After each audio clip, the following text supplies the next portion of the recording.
Ball is just about ready to get underway. Fritz Pollard, Ron Cluey, Keith Jones downstairs. Happy to have all of you along with us as we proudly present high school football here on LATV. And Ron, this is a big one as it usually is. Los Alamitos traveling to take on the Aztecs, both of them 2-1. Last week, both unbeaten and surprised the Los Alamitos Griffins by Fountain Valley. On the other side, the Aztecs surprised by Newport Harbor. And here we are. It's a typical Los Al Esperanza game.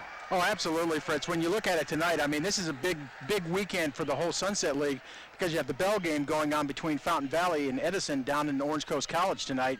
This is going to set a lot of teams as whether they're going to make the playoffs tonight. The guys who win tonight are definitely going to be in the playoffs. The teams that lose are going to be potentially on a coin flip as to whether they're not going to be playing when it comes time to get into the playoffs. For Los Al tonight, the main thing is, boy, they cannot have the letdown they had in the second half last week. I mean, they went flat.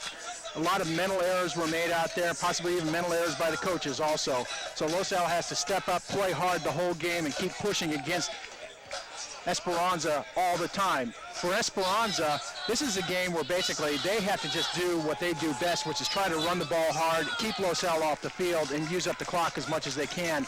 But talking to some of the Esperanza personnel before the game, I mean, they said, you know what, we just don't have the pass defense this year. If Los Al can throw the ball on us, this could be an ugly game. So as we go to kickoff here by Cadwitz, let's see how this is going to go.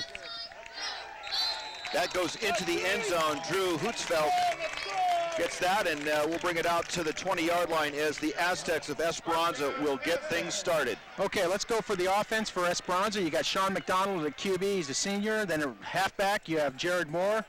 Wide back, Drew Hutzfeld. Fullback, Casey Weberick. And then at the X-back, David Perez. We're going to run that fly offense again. Then tight end, Jake Pendleton. And then Corey Hobbs, Mike Roca, Todd McDonald, Dustin Deniz, and Brad Knutson on the line. So we're going to see this goofy fly offense again for Esperanza. Gets the handoff and heading upfield is Sean McDonald. We will see all kinds of players touching the ball tonight. In fact, it's interesting. The wingback has more passing yards than the starting quarterback. Yeah, this is kind of like an old double wing offense that you're going to see out here. Now for Los Al on defense, Chris Eaton on the one defensive end, then Josh Snitzer, Mason Powell in the middle, and Jacob Frembling on the other side. In the linebacking positions, Nathan Castaneda and Joe Lent and Twin Fernandez, and then Anthony Napolis. And then in the backfield, you've got John Cherie, Shaquille Richardson, and then Josh Barut at the safety position. Handoff going far side. That, again, McDonald with the second call of the evening. So, Fritz, what we're seeing already is we're seeing Esperanza is going to bring the running game at Los Al. I mean, they're going to try and control the ball. And to me, this is the one way that they're going to keep themselves in the game. I mean, just run the clock out. Don't let Los Al get the ball. And, I mean, you know, over the years these teams have played, you know, you look at all the stats and, you know, all the games and the minimal point differential that exists between the two teams after all these games have been played. You know, this is a good, tight contest that happens every year. Hutzfeld spread out, gets across the 35-yard line. Los Al's defense does a good job. Looks like John Cherie was maybe the first one to get there, and then Chris Eaton made the final tackle on that play. Nice to see Chris back out, finally playing full speed. Had a knee injury in the practices just before the season started. He was projected to be a starter from the beginning of the year, but had to sit out for about the first 6 or 7 weeks, and now finally back able to play. So good to see him back on the field. Chris Eaton also lining up on the offensive line tonight. So Sean McDonald looking down at a 2nd down and 5. Handoff right up the middle, and Los Alamitos sniffs that out.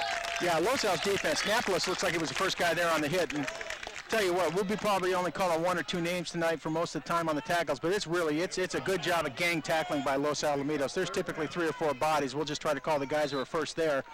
But Fritz, I mean, this is what you have to do if you're Los Al. You basically have to just spy out each of the running backs and say, okay, everybody has a guy to tackle. Make sure you tackle him every play.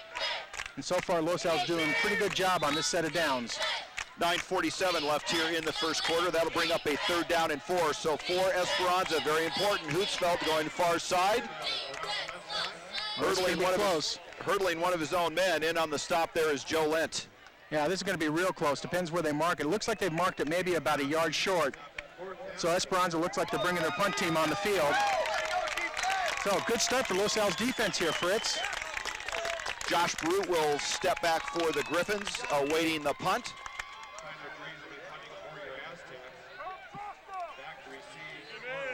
Punting for the Aztecs is Dries. Tyler Dries lets it fly. Baruch's going to take this, almost a line drive, taken on the 29-yard line, gets a decent return out near the 40-yard line, and the Los Alamitos offense will set up shop. Yeah, and for Los Al on offense tonight, you're going to have, of course, Clark Evans at QB. Great job he's been doing this year. Cody Perez at running back, and then in the wide receivers, you're going to have Daryl Jenkins, Paul Richardson, John Cherie, and Josh Gassler. Then on the line, Kevin Rowlands, Chris Eaton, Ryan Derry at center, David Foote, and then Michael Holmquist. So Los Al going to be bringing everybody tonight. There's Coach Barnes, the winningest coach in Orange County history, and last week he was fit to be tied. Surprising loss against Fountain Valley, and let's see how this offense responds. Ball on the ground. Not a great start for the center, Ryan Derry and Clark Evans. Yeah, and I don't know if we have a close enough shot on a replay to see what happened there, but looks like Evans just never got the ball, and I don't know if he got under center far enough or if it was just a short snap, but not the way you want to start with a loss of 4 yards. Well, what we heard last week is the second half was an absolute debacle for the offense in Los Alamitos. And that's not a great way to get it started against your crosstown rival.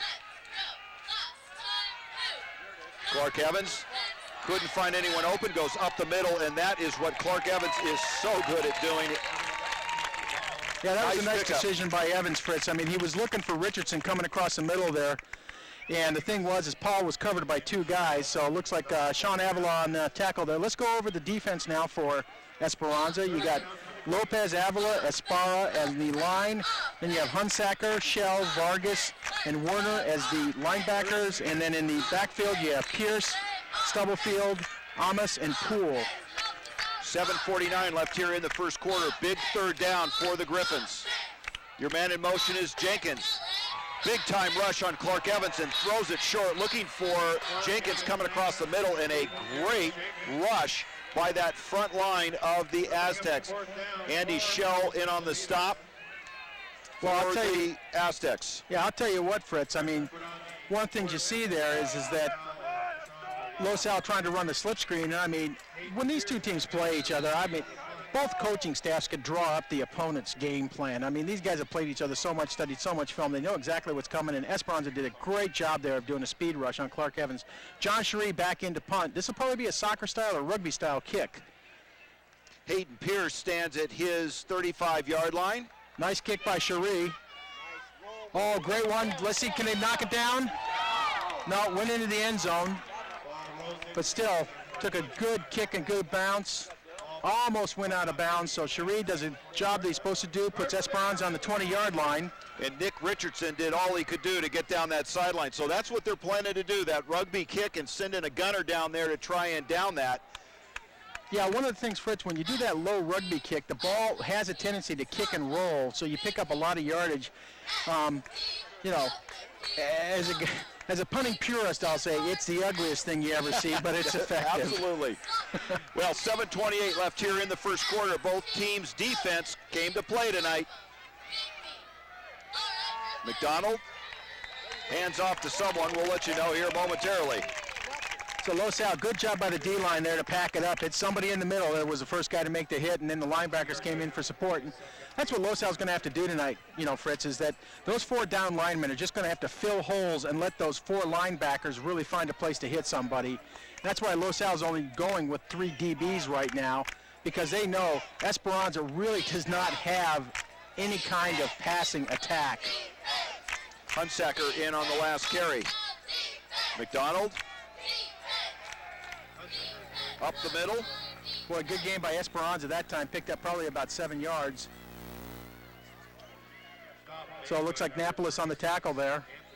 Also looks like the safety came up. Josh Barut from the back area made a good hit to try and stop him, but still it's going to be about 3rd and 1 here. Matt Hunsaker on the carry again. So 3rd down and 2.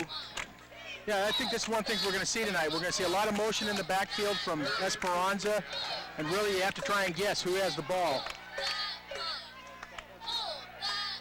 They give it to Hunsaker again, goes right up the middle, and a nice stop by the Griffin D-line. Boy, this is going to be real close. I'm seeing, they're motioning for the first down, so he just got over the line. Again, Mason Pau on the tackle there, but good job by Los Al to hold him to only 1 yard. Unfortunately, Esperanza only needed 1 yard for the first down. Clock continues to run here in the first quarter, 6:03 left. Ball on the 30-yard line, and Aztecs got a little something going here. That's the pitch. Oh, great tackle. Out to Moore. Boy, that was number 22 for Los Al. That was Robert Watson came up, made a great tackle there.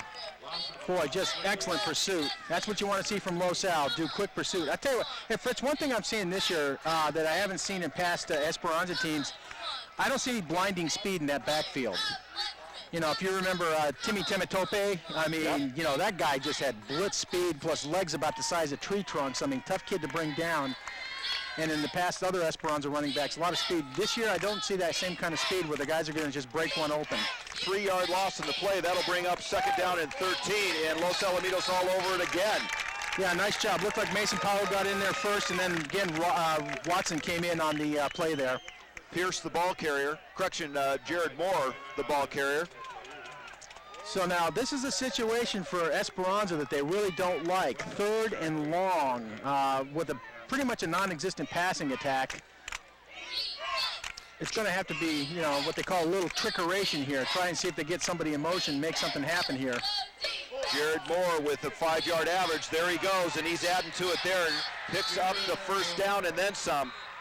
Boy, I tell you, nice play by Esperanza. I mean, you know, spread everybody out and then sent the running back out off the tight end. Picked up a good 12-yard run.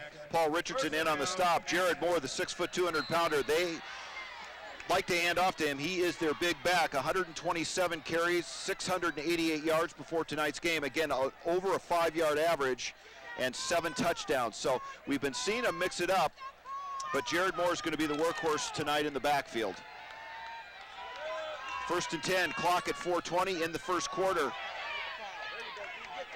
There we go. Tightening up on Moore. Good job by Los Al's defensive line.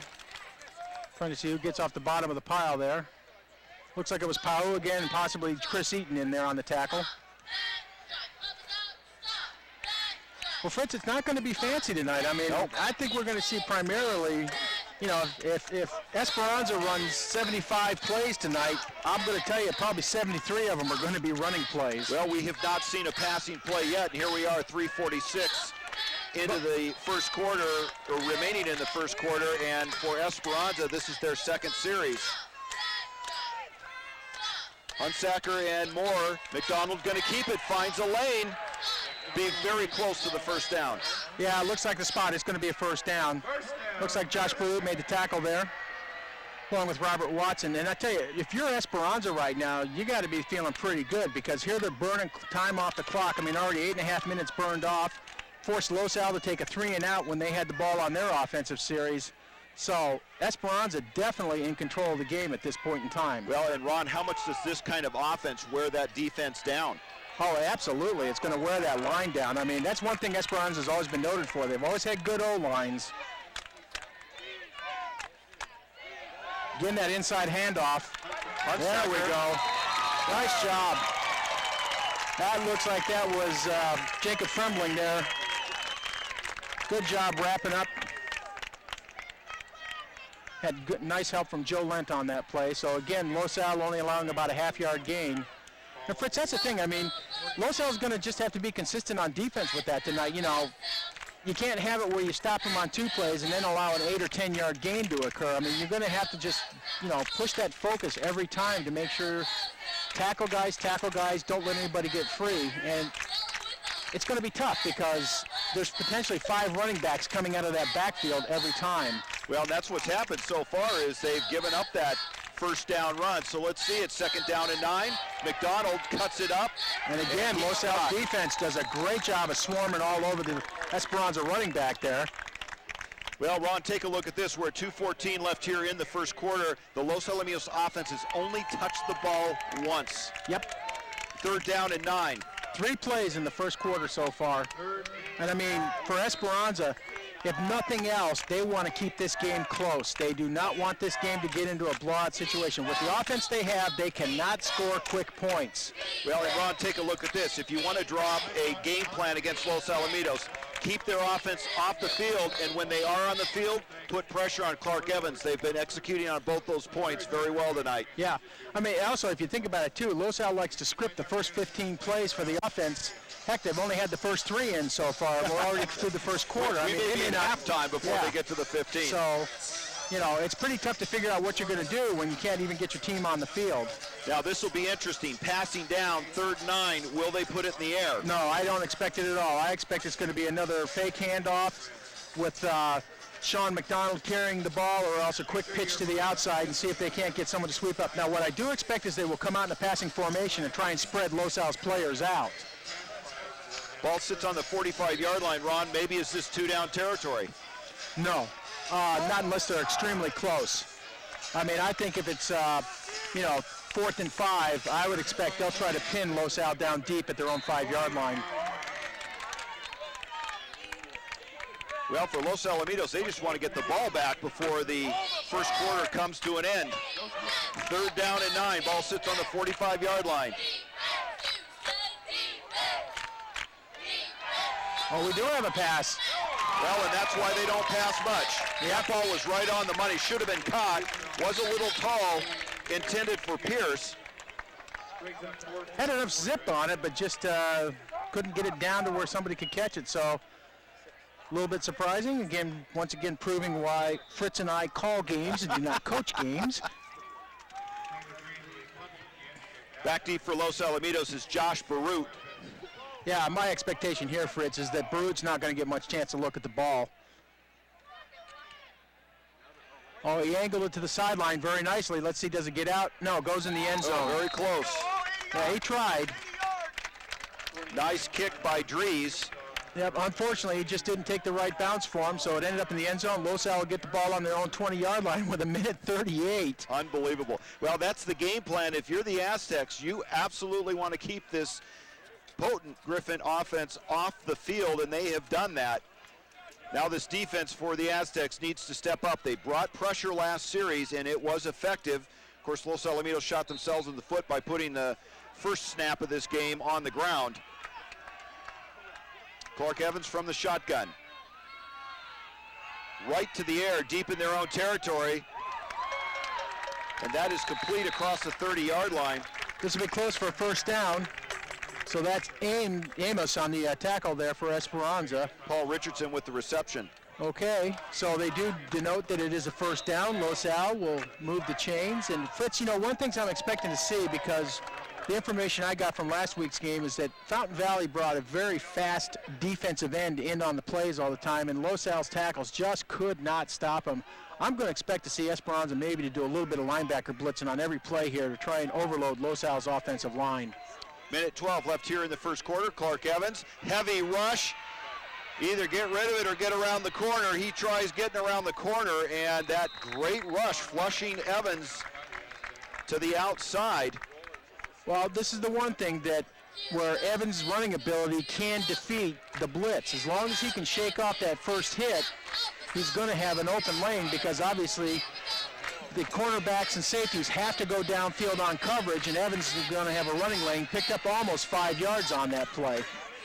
Ron, but that defensive front was in there fast. Oh, they're going to blitz all night long, Fritz. I mean, I think they watched game film of that Fountain Valley game, and they realized you bring bodies on Los Al's offensive line and overload them, you're going to create opportunities. Clark Evans fakes it to Cody Perez, weaving his way through that defensive secondary. Nice pickup, move the chains again. Yeah, gets out to about the 46 line. Again, Drew Amos on the tackle. That's what you like to see. You like to see safeties making tackles downfield. That means your guys are making yards. Well, now you start to see that playbook open up just a little bit. And for the Aztecs, they have got to be careful of that quick strike. Clark Evans and a couple of dangerous receivers, number 6, Daryl Jenkins, number 8, Paul Richardson. They will likely be called a lot tonight.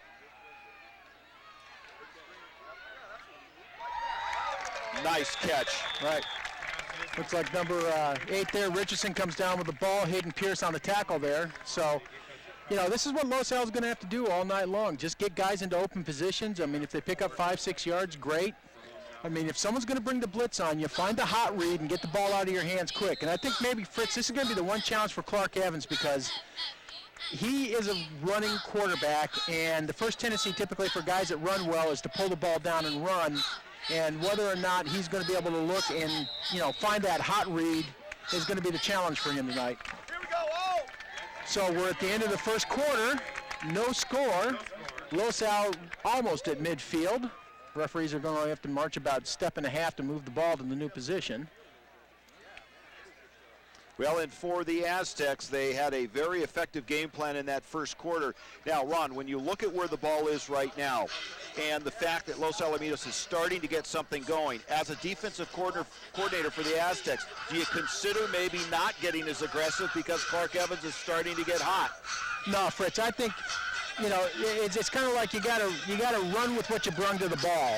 I mean, you know, when I don't say by ball football, I mean like the dance. You got to run what you brung to the dance. You know, if your commitment is you're going to blitz, put pressure on the quarterback all night long, you've got to continue to do it. Because if you allow Evans time to throw, you're just going to get nailed. I mean, there's just no getting around it. Los Al's receivers will pick apart Esperanza's defense. Well, ball sits on the 49-yard line of Los Alamitos, 2nd down and 6. They were going to run Cody Perez empty backfield, and let's see if they'll line up with that. Right before the first quarter break, they put Cody Perez into the pattern. He stays in the backfield. Downfield. Great throw. That's the throws we've been looking for from Evans. Great throw to Jenkins downfield. Looked like number 6 or number 5, Grant Stubblefield, made the tackle for Esperanza there. But boy, that's the throws. That's what you like to see. Evans stood up tall in the pocket, let his guys protect him, and then just does a nice, good level throw downfield. Daryl Jenkins comes down with the ball for a big gain. That was a quick drop and throw. Did they bring, though, Ron, the heat that time? Yes, they did. I saw 6 guys rushing that time, which meant 2 were coming on the blitz. That's going to be a bad outcome for the Aztecs if they cannot get Clark Evans up the middle. There he's got a lane. He's going to go. This should be in. Yes, it is. This is the danger, Fritz. I mean, this is what I'm talking about. What they're having to do is they're committing an outside linebacker in most cases to make the rush on the blitz. And what Los Alamitos is doing is the coaches are now seeing where they can evade that pressure. And I mean, Evans is just too fast to ignore.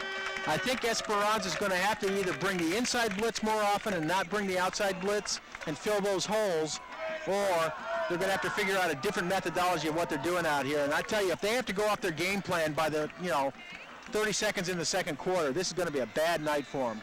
Daniel Boyer in to kick the extra point. Now this is interesting, and kicks good. I tell you, this is a challenge because Boyer's a lefty, and I don't know if that's the same holder who was holding for Zach Cadlitz earlier in this, the season here. But switching from a righty to a lefty, that is a tough thing to do as far as holding for a kicker. So Los Al very quickly, in the space of about 2 minutes, marches downfield and scores and puts 7 points on the board.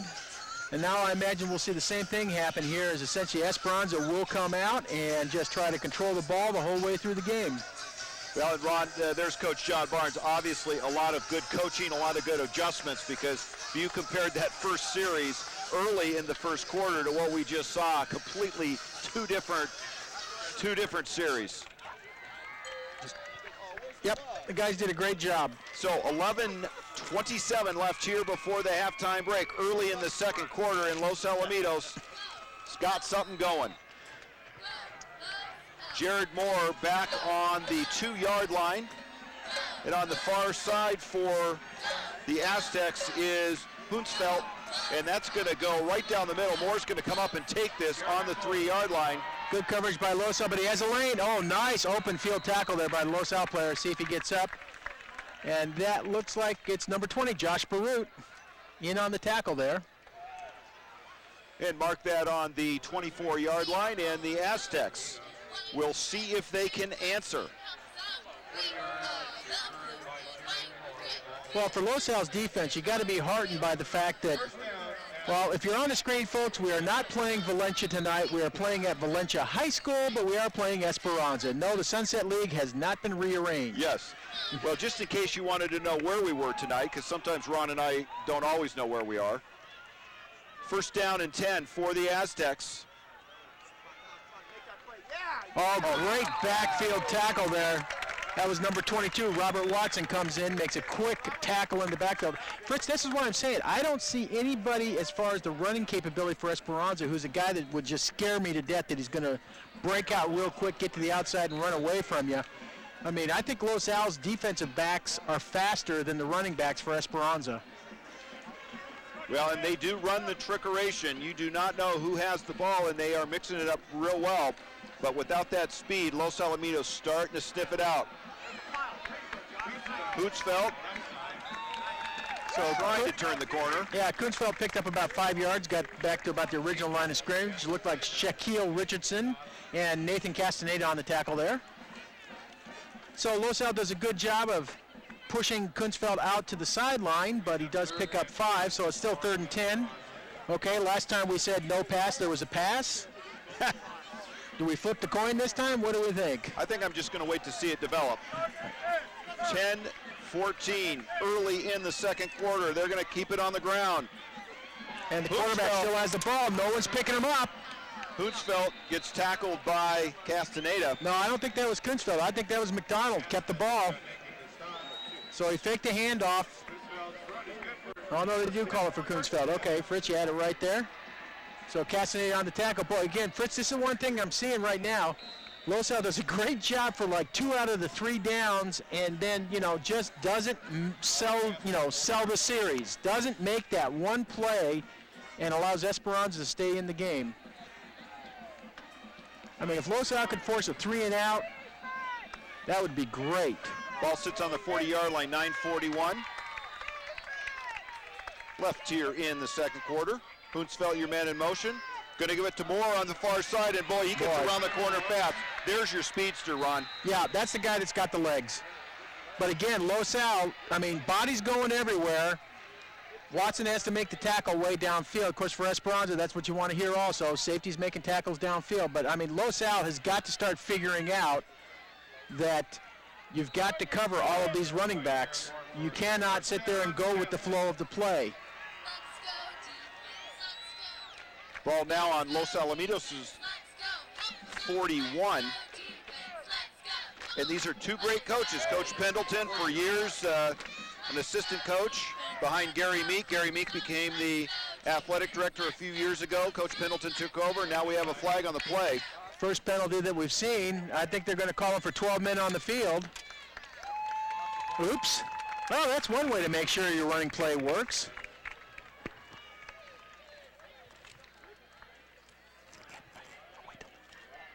So that will move it back. 5-yard penalty.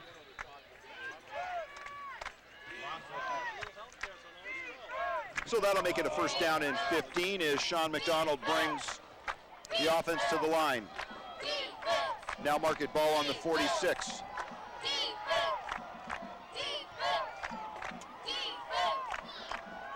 McDonald keeps it, goes far side. Good pursuit by... Yep, Frembling on the tackle there. Good pursuit by Los Al. Looked like number 10, Joe Lent, almost got in on the tackle there. So, be 2nd and 11 here. 7-0 Los Alamitos, scored early in the second quarter.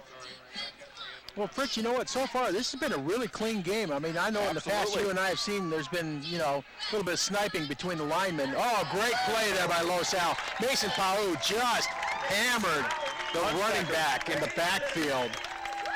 Great speed displayed by Mason Pau there. That Matt Hunsaker. So again, it's almost like Ron, a tug of war. Few yards up, few yards back. Unfortunately for Los Alamitos defense, the few yards forward have been big runs and oftentimes behind Jared Moore. Oh, almost intercepted. There you got Nathan Castaneda is sitting there going, oh my gosh, he literally almost threw it into my hands. But I tell you what, give a lot of credit to Los Al's defensive line there. Got great pressure on Sean McDonald. And I think that's maybe why you see that Esperanza's passing game is not very stellar.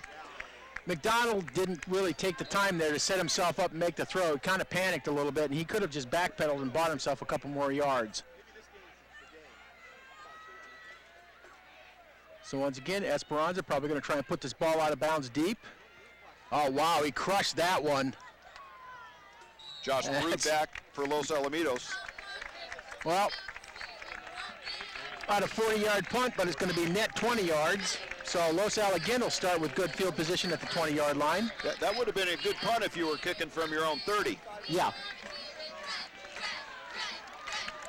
Well, we haven't said it too much tonight, but for Los Alamitos, I believe this is only their third offensive possession. They got shut down 3 and out in the first quarter, scored early in the second quarter, and here we are with 7:34 left before the halftime break. Only the third time that Clark Evans has touched the ball.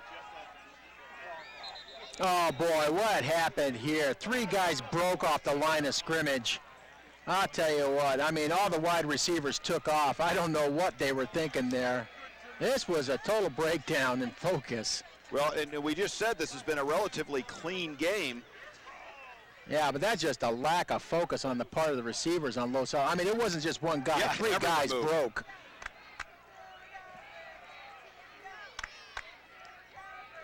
Especially if you're coming on your first play of the series. I mean, you'd think everybody would know what they're going to be doing on this one. So 1st and 15 now, under 7 minutes before the halftime break. Clark Evans from the shotgun. Again, Evans just takes it to the outside. Clear running lane. Great downfield blocking. Oh, now we're going to have a hold called. I'm going to disagree strongly with that hold. The Los Al player had the hands inside the shoulder pads. This is going to hurt. They're going to call probably Los Al for this. This will be marched off from the point of where it occurred. So actually, this play is going to be kind of interesting because Los Al is going to pick up 5 yards and still have first down. Well, it was that downfield receiver that got caught, and it was a great block. I mean, I've got to disagree. I didn't see a hand outside the shoulders, and that's usually what should be called for holding. I mean, you know, you're allowed to lock up the guy as long as you keep your hands inside his arms. On the far side, I believe that was Zach Kadlitz. So that'll bring up a now first down and 11. Big pressure, and boy, Evans just goes down hard. I'm going to tell you, Fritz, this is what they're going to do all night long. They're going to bring that pressure. They're going to bring the blitzes in. Hunsaker was, I believe, the lead rusher there, but there was another few maroon jerseys in the vicinity. First time tonight that Evans has been sacked. He's been hurried a couple of times, had to fall on a bad snap, but he got hit big time there. Yeah, but now it's about second and looks like it says 17. I'm going to say I think it looks more like closer to about 18 or 19 yards to go here. So Los Al deep in their own territory. Clock continues to run. They're going to call it 2nd down and 17. Clock at 4:43 before the halftime festivities. Oh, that time again, I mean, Evans is forced to hurry, throws the ball too low. I mean, as great a receiver as Paul Richardson is, he cannot pull it off the ground.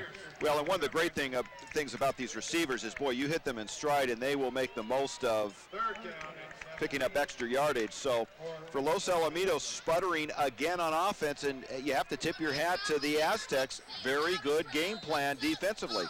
Yeah, I mean, I think, you know, I wouldn't be surprised to see the same thing next week with Newport Beach when, you know, they play, that they're going to bring guys blitzing in or try and find a fast guy coming from the outside. I mean, it's just, you got to bring more pressure than the offensive line can bear. And there's how you circumvent that. Clark Evans goes up the middle, but nowhere near a 17-yard pickup. Nope, looks like he got the ball out to about maybe the 25-yard line. John Werner on the tackle there for Esperanza.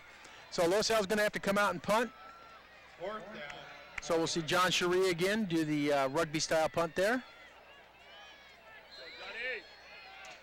Back for the Aztecs is Hayden Pierce.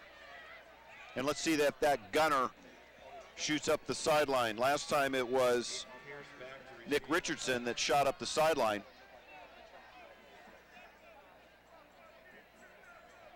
Good snap.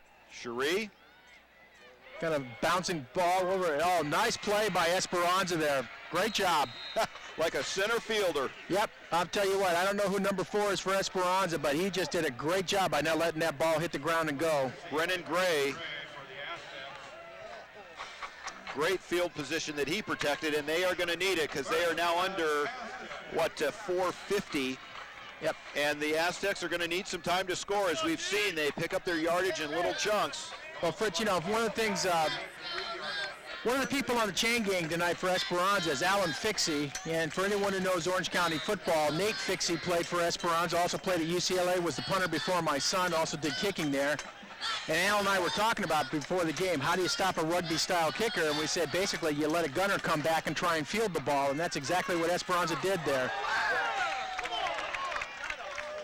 Well, that was a little bit of a jump by Esperanza. So both teams starting off their series in these two series have mistakes, which in the 9th game of the season you really don't expect to see. So moving back are the Aztecs. That'll make it a 1st and 15. 4:46 left here in the second quarter. And really, this game has flown by, Ron. I mean, this is a fast-moving game with the amount of it that's been spent on the ground, much of it at the hands of the Aztecs. Well, that's one of the things about a game where you have a lot of running. I mean, you don't stop the clock. Okay, McDonald there eludes one tackler. Well, picked up about 5 yards. May have gotten back to the original line of scrimmage. That's Drew Hunsfeld. Yep. Or correction, DeShawn McDonald with the carry. Yeah, it looked like Annapolis and Shaquille Richardson were on the tackle there.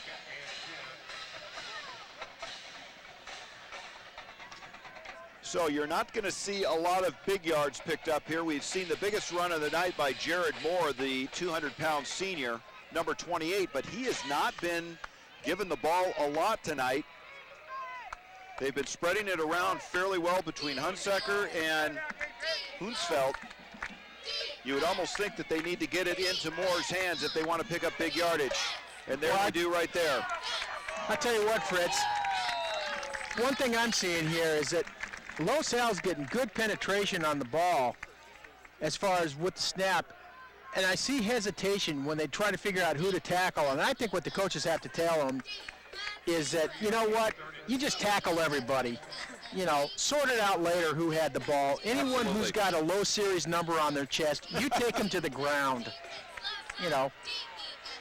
Well, this is important because with 3:28 left, if you give the ball back to Los Al, they could score. Okay, Hunsfeld took the direct snap there on that one. He got close, but I don't think he got it. Boy, this may be a measurement. Looks like he's going to be about 2 yards short. So Annapolis on the tackle there. Now, Ron, do you risk going for it here? I think with 3 minutes left and the fact that you've seen that your defense has been pretty strong so far, my expectation would be is that you go for it here. Yeah, I mean, it's worth the risk because Los Alamitos, given this kind of field position, I mean, even in the punt, they can score easily, although that was a great defensive stand here in the last series. But the question is for the Aztecs, they have got to keep this drive moving. Now, Los Alamitos gets the ball to start the second half. Sooner or later, you realize you're ready. Ready to believe that you can achieve anything. That it might not always be easy or quick. But the things worth doing rarely are. You know what you want. Get there with education, training, and experience. Aim high, Air Force. To be champions, we train all year long. Nothing replaces hard work and dedication. I love my team. They're like a group of 20 sisters. I think from a little kid, I've always dreamed about going to the Olympics. This is hard work. When something gets hard, you don't quit. I compete clean because that's a fair way to do it. Knowing that I've worked this hard clean, it's something special. You can't take it away. I compete clean. I compete clean. I compete clean. Because real athletes play fair.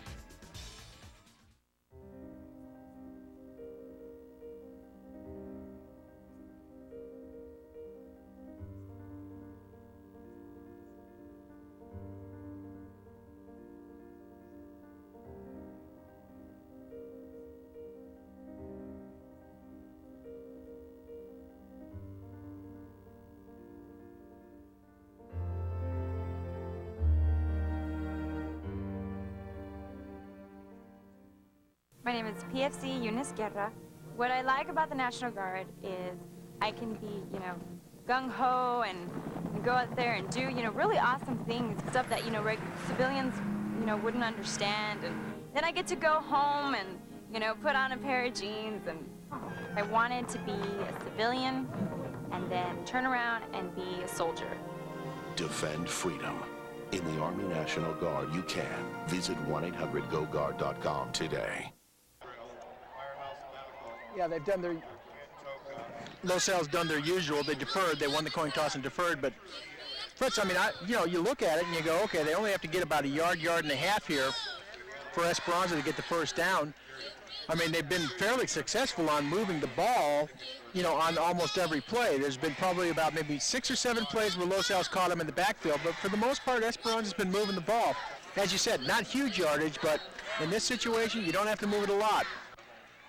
Well, and on the other side, where Los Alamitos can score so quickly, you almost want to risk it so you don't have to give it back to Clark Evans. Yeah, and I'm not so sure on this play if you don't want to crash the safeties if you're Los Al and just have them fill that gap. Jared Moore right up the middle, and he may have enough. Yeah, he does. He got out about 2.5 yards there. Jared Moore, first down, Aztecs. Well, as we said, Jared Moore is the workhorse. They do move the chains. And boy, that was the speediest. I mean, there they went right upfield. Why they're not doing more of that? Well, it's 3 yards in a cloud of dust. The reason I think why they're not doing more of that is that if you get into that mode, it becomes pretty easy to start, for the defense to figure out, just fill the gaps and then stop the running back. I mean, I think they're going to stay with this fly offense all night long. Oh, there we go. Nice job by Los Al's defensive line. Boy. Hunsaker. Annapolis makes a tackle, but it looked like Mason Powell just met Hunsaker at the line of scrimmage and just rode him with Annapolis coming in and doing the final hog tie to take him to the ground.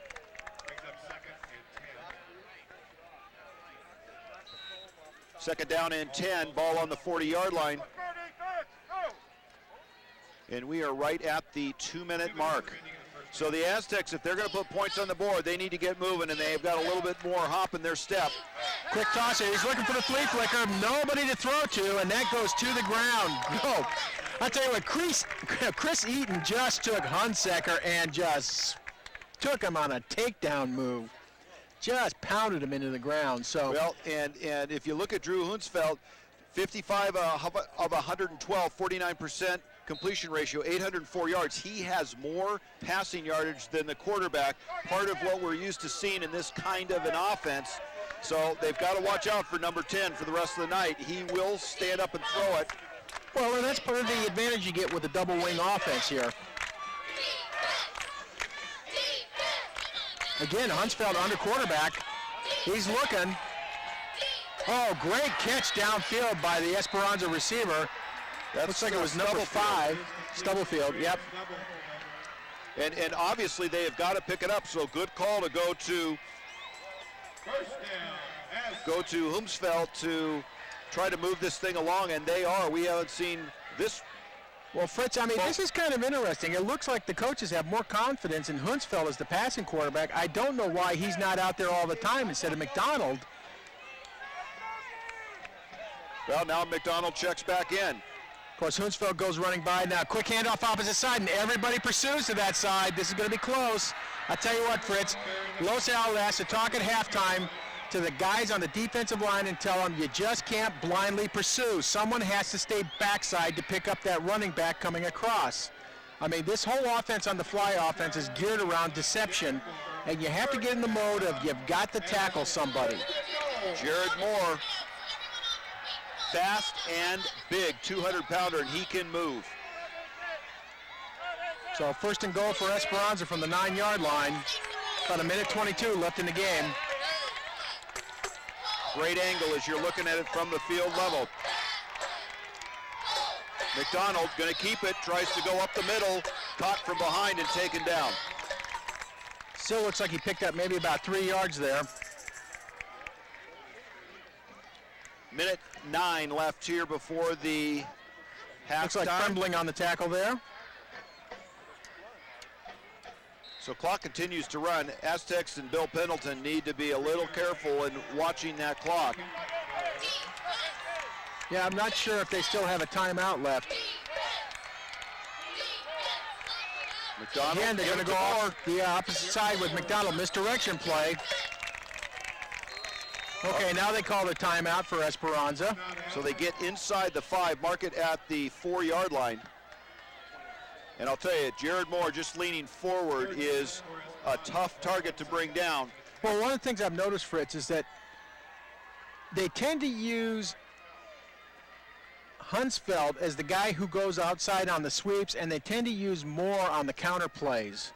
You know, if they want to run counter to where the direction of play is going, they tend to give it to Moore to let him use that big size, try to get an isolation on a linebacker or defensive back.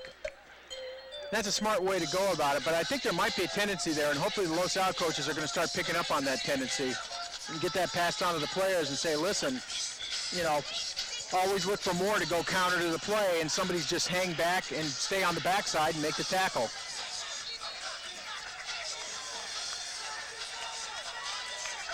Well, typical Esperanza Los Alamitos game, 41 seconds left. Mark it at 3rd down and 5. Oh yeah, and this is definitely 2-down territory.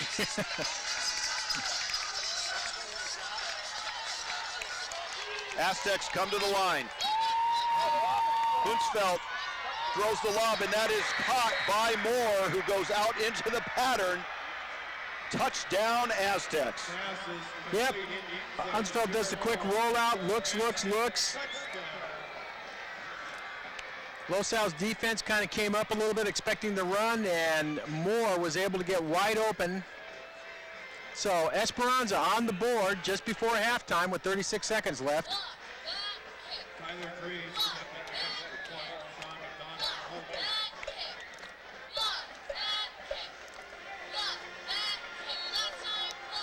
And the kick is good, so we have a tie game. 36 seconds left. Now again, Los Alamitos will get the ball to open the second half. So Ron, put your coaching hat on. They get the kickoff. Do they run any plays and try to put points on the board, or take this tie into the halftime break? Well, if I was John Barnes, I'd be looking for an immediate fly pattern downfield. I'd get both the fast receivers, Richardson and Jenkins, get them on a fly pattern going deep, and just tell Clark Evans, you know, you got 3 seconds, you let that ball go.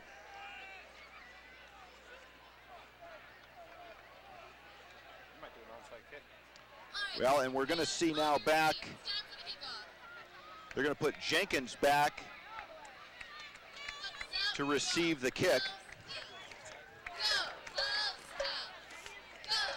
And Tyler Dries hoping to put this thing into the end zone so that they don't even have to watch number 6 for Los Alamitos even get this kick. Yeah, it seems like he's had plenty of leg with his kicking and punting so far.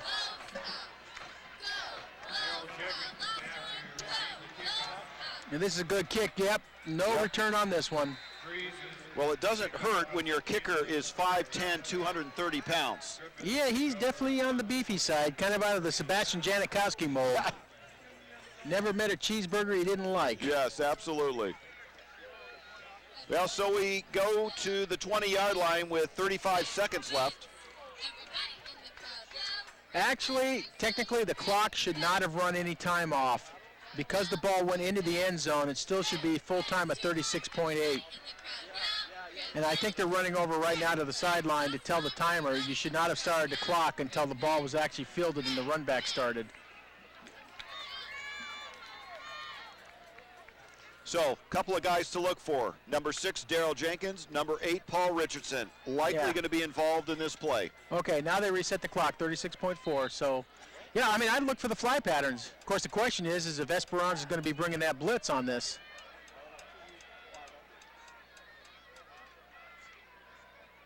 Going to give the handoff. Well, I don't understand this one very much because this is basically Los Al conceding. They're not going to move the ball. Paul Richardson with the end around. Dane Poole with the tackle there for Esperanza. And the Griffins not in any hurry to get this play off. 15 seconds. Well, maybe they'll get one play off here.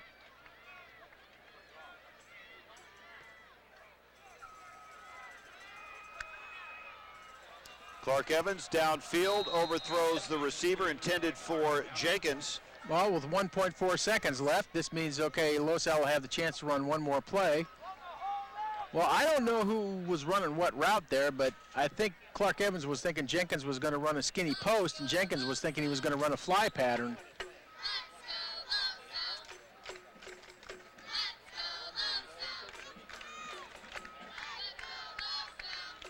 Second down and 4, but it really doesn't matter much. Ball on the 26-yard line. And Clark Evans, with Cody Perez in the backfield, will get one more shot at it. And they're just going to give it to Cody Perez right up the middle. Protects the ball, and the first half is in the books. All knotted up, 7-all. The Aztecs, Los Alamitos. Ron, your thoughts on the first half? Well, I mean, it's a typical Los Al Esperanza game. Both teams know each other's game plan. They're coming out playing hard. I think for Los Al, they're going to have to figure out, one, how to stop the running attack from Esperanza. I mean, they're just going to have to tell the guys, start tackling off the backside. Make sure you stop all the running backs. You can't assume, who has the ball. I think on Esperanza's side, they've done a great job so far blunting Los Al's passing attack. I mean, bringing in the blitz, bringing in the speed rush all the time. They've really taken Evans out of his game plan. And I think you're going to see more of the same in the second half. I mean, both these coaches, Bill Pendleton, John Barnes, they know each other's teams. They know each other's game style. No surprises on either side. I'll be seeing you in all the old familiar places that this heart of mine embraces all day through. I'll find you in the morning sun, and when the night is new, I'll be looking at the moon, but I'll be seeing you. My name's Emily, and in 7 years, I'll be an alcoholic. Hi. I'll start drinking in 8th grade, but my parents won't really notice because I'll do okay in school and everything will seem okay, but everything won't be okay. Kids who drink before age 15 are 5 times more likely to have alcohol problems when they're adults. So start talking before they start drinking. All right, Commissioner, hold on. I'll tell him. Honey, it's Phil. The gold reserve is being attacked. Tell him I'll be right there. Don't forget to shut the window.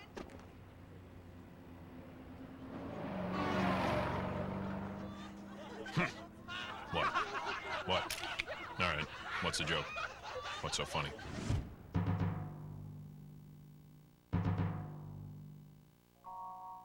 This is who I am. I am rich. I am poor. I am a girl. I am a boy. I am from the city. I am from the country. I know exactly what I want to do. Who I want to be. I have no idea what I want to do. Who I want to be. No matter who you are or where you're from, the United States Air Force may be the place for you to learn, to grow, and to be successful in life. I have potential. My future is unlimited. I am somebody. Metrolink Weekends, with 25% off weekday fares, is your ticket to new adventures. Relax on a trip to the beach, tour the Mission in San Juan, pop over to the Orange Old Town Plaza, drop by trendy downtown Fullerton, spend the day in LA, or the travel destination of your choice. Safe and affordable family fun. Metrolink Weekends. Visit octa.net/Metrolink today for fares, schedules, and fun destinations. Welcome back, ladies and gentlemen. Bradford Stadium, Keith Jones, Ron Cluey, Fritz Pollard, happy to have you back. There's the Aztecs of Esperanza scoring right before the halftime break and tied it up 7-all over the Los Alamitos Griffins. And the Los Alamitos Griffins will get the ball to start the second half. And Ron, this is really shaping up to be everything that we've expected over the years. Let's take a look at some stats. Okay, for Los Alamitos, in the first half, Clark Evans 3 for 5 for 42 yards, also 8 carries for 70 yards and 1 touchdown. Basically, Evans was the total Los Al offense. For the Aztecs, Husfeld had 2 for 5 passing for 26 yards and 1 TD, and also 4 carries for 24 yards. Moore, 10 carries for 60 yards. He was also on the receiving end of the TD. And then for Esperanza also,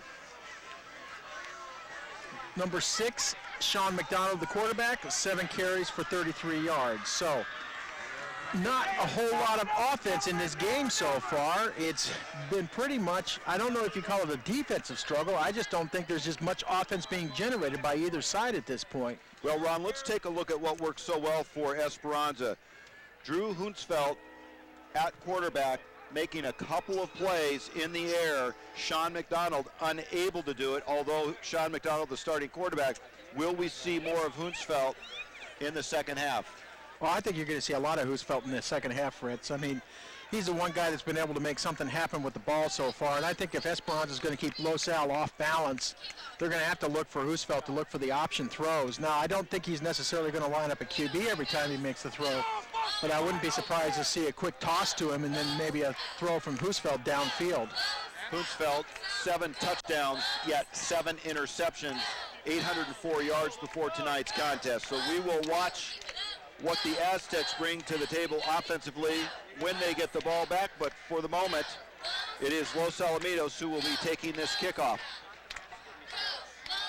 And again, Paul Jenkins back to receive this kick. Correction, Daryl Jenkins. Oh, Daryl Jenkins, I'm sorry. Paul Richardson, Daryl Jenkins. Jenkins standing on his end zone line. And with the very, very big foot, Tyler Dries, for the Aztecs, the 230-pound kicker, will let it fly again. Very capable of putting it into the end zone. And he certainly did it this time. Very deep in the end zone. Nice kick. So out to the 20-yard line comes Clark Evans. Offensively, one stellar series, and other than that, it has not looked pretty. We've had snaps hit the turf. We've had penalties, false starts. Again, 9 weeks in, not what you expect from a very disciplined team like Los Alamitos. Cody Perez is your lone setback, and Clark Evans going to go from the shotgun. Take it to Richardson across the middle, and that is thrown down. Good coverage there. And Daryl Jenkins just trying to split that seam. Yeah, it looks like one of the Esperanza players got a hand on the ball there, so knocked it down. So give some credit to Esperanza. I mean, one of the things you're supposed to do if you can't get to the quarterback, get your hands in the air and see if you can make something happen. Now, I will say Daryl Jenkins definitely on that quick cross was wide open. Oh, he'd still be running. 2nd down and 10. Both of these teams 2-1 tonight, a very important game.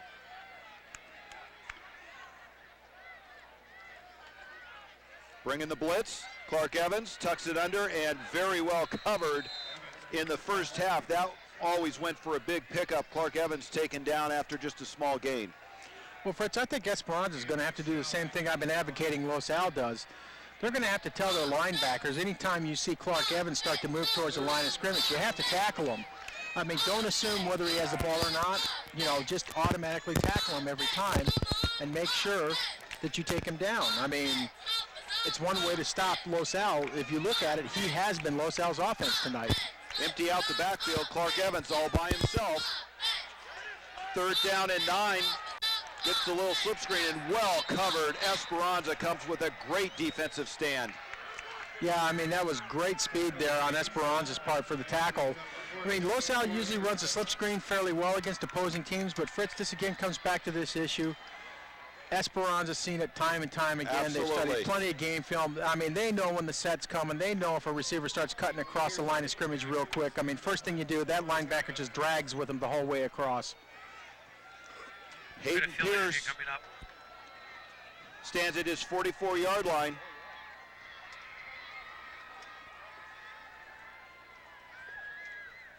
Cherie with the rugby kick. Good kick. Pierce. Good bounce. He's going to have to let it roll, and this is going to pick up another couple yards here, so maybe another 5-6 yards. So Cherie gets it down to about the 32-yard line. And Nick Richardson and Daryl Jenkins make sure that it's down. So special teams stiffening up a little bit here. Mark the ball on the 33-yard line. 10:20 left here in the third quarter. That'll bring up first down and 10. Let's see what kind of an offensive set the Aztecs bring out. Is it Hunsfeld or is it McDonald? Well, McDonald's under the center, but Hunsfeld's going to definitely come in motion here. Going to give it to Moore. Moore finding some room in that big body, hard to bring down as he lunges forward for a nice gain on first down. Yeah, Joe Link got a hand on him there, kind of knocked him down a little bit, but again, Esperanza just doing a good job of mixing it up here, and I think, you know, sooner or later, Los Al just has to go to the tackle them all and sort them out later, you know, philosophy. I mean, they've had to do this in the past against Tustin. They had to do it when they played San Clemente in the past. I mean, anybody that runs one of these offenses, whether it's the double wing T, whether it's the fly offense, whether it's, you know, what Esperanza's running tonight, you've got to just tackle all the players. McDonald going to keep it, gets strung out, cuts it up the middle, and one of his better runs of the night, enough for the first down. First down, Aztecs. Chris Eaton on the tackle there, but again, Eaton having to try and chase McDonald downfield. And all of a sudden, the Aztecs, with some strong defensive stands, are putting the ball back in this grinded out offense. And the Aztecs moving the ball and moving the clock. Hand off to Moore, again on the counter play. This is exactly what they've been doing all night long. Boy, Moore jumps over one player, still on his feet. Wow, great effort by Moore there. Watch out for a flag. That Pau was, looked like he was out of bounds when he made that tackle. Yeah, I would say, I don't know who the final hit. Maybe Napoles was the one who made the final hit there to put Moore out of bounds, but looks like Robert Watson's coming off the field holding his wrist there. That doesn't look good for Los Al.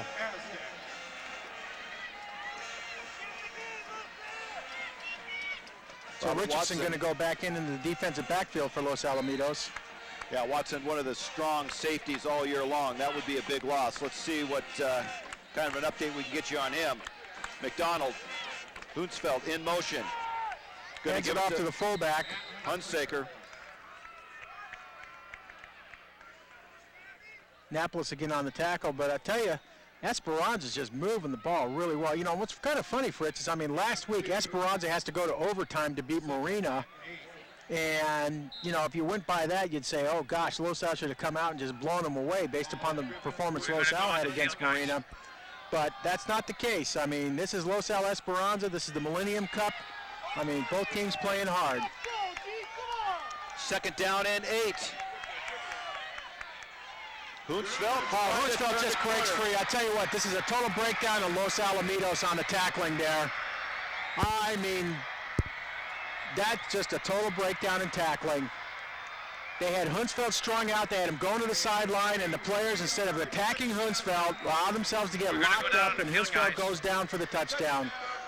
So Esperanza takes the lead. Okay, let's go down to the sideline, and Keith Jones has a little article for us.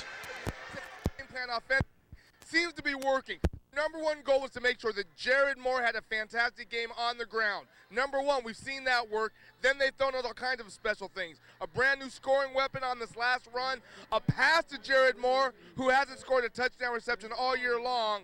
Los Al is going to have to really step up if they're going to be able to pull this one off. Well, thank you, Keith, and the extra point is good. Tyler Dries punches it through, so 14-7. Los Alamitos did get the kick to start the second half, but a strong defensive stand by the Aztecs and a quick strike, and we say quick as a relative term, as Hunsfeld makes a nice cut, and as you say, Ron, Los Alamitos really had him dead to rights, and he just made a great cut upfield, and Los Alamitos now in trouble. Well, Fritz, I'm going to say, that's a breakdown on Los Al's, tackling capability, because there is no way he should have been able to make that cut. They had him strung. They had 4 guys in position to make the tackle, and, guys just went to sleep, Fritz. Well, and I say trouble only because Los Alamitos offense, with the exception of one series, has not looked strong. Tyler Dries. Oh, this one's out the back of the end zone. That's a big, strong kick. So for the Aztecs right now, they are clicking on all cylinders, and Clark Evans is now going to be shoulder with trying to get this offense going. It has been lethargic all night. Yeah, Fritz, with the exception of the one series, pretty much Los Al's been 3 and out or 6 and out for all night long. And they've only had 5 series so far, and they've only had 1 where they really moved the ball. The other 4 series, Esperanza's done a great job of shutting down Los Al's offense. Well, and Ron, the other thing is the Los Alamitos offense needs to give this Griffin defense a break. They have played most of this game. Cody Perez in the backfield, low snap. Clark Evans going to get off to the races. And as typical, does not avoid the hit. Nope, picks up a first down. But this is one of the things I think you look at. It looks like Francisco Vargas was the first one to get to him along with Hayden Pierce. You saw it again, Fritz. Esperanza just crashed the blitz hard. They're selling out.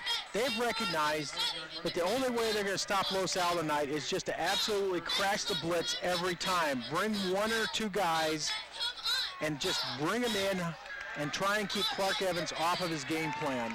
Well, and they have done it. I even suggested that maybe the Aztecs would back off of it, but Clark Evans has given them no reason to back off it. Has not been able to connect with the receivers. There we go there on the far side. Jenkins gets out. Boy, that's how dangerous the receivers can be. Okay, fans getting a little upset here because a little bit of a late hit there. But Stubblefield on the tackle. But okay, that's a first time, but again, Fritz, you saw it. Evans, he threw that ball low. He's not getting time to set up and throw off his front foot. Esperanza's still disrupting the play, but nice pass out there. Jenkins picks up the ball, takes a good run downfield. Los Al now at the 46-yard line.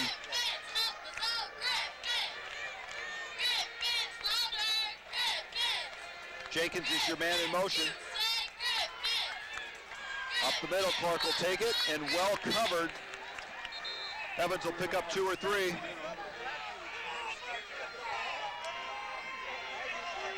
Now we've got a few of the... Yeah, they're getting a little upset. One of the players for Esperanza, they're kind of, fans here get a little upset about what his playing style is, but Vargas and Warner on the tackle there, and it's Warner that the Los Al fans are getting a little upset about. But, this is one of the things Los Al's got to do here. They've got to make this drive happen. They have to come back and score on this series. Well, you can see a little bit more hop in the step of the Griffins. Empty backfield. Clark Evans. Oh, boy, I tell you what. I don't know what this play was. Sean Avila, the first one there on the top. I don't know what this play was, Fritz. If Evans was supposed to pull it down and run it, you can't run it when 6 guys are standing there in front of you wearing scarlet uniform tops. The Los Al coaches right now, this is looking like the Fountain Valley game last week. Just in disarray on what they're supposed to be calling for the plays, and this is not what we expect to see. Ron, he was going to go left side, and you could tell there were 3 bodies right there, and then they could just collapse that pocket. Well, here we go, 3rd down and 14. You would expect a passing down. Clark Evans hasn't really had the time to throw downfield long, so you would almost expect a little shorter pass, and then again maybe a longer pass. And the receiver, Jenkins, takes a big-time hit. Yeah, in fact, that's the first time that Los Alamitos actually had an opportunity to go ahead and make a pass there. Okay, let's go back down to Keith Jones. That's 4th down for Los Alamitos. 4th and 14. Hayden Pierce will be back to receive the punt. Is one of the defensive keys to this game, according to Coach Pendleton, the Aztecs coach. Avila and Dame Poole, who is their safety, are the 2 guys who really have the responsibility of containing the run and the pass. And as of this time, it looks like it's starting to be effective.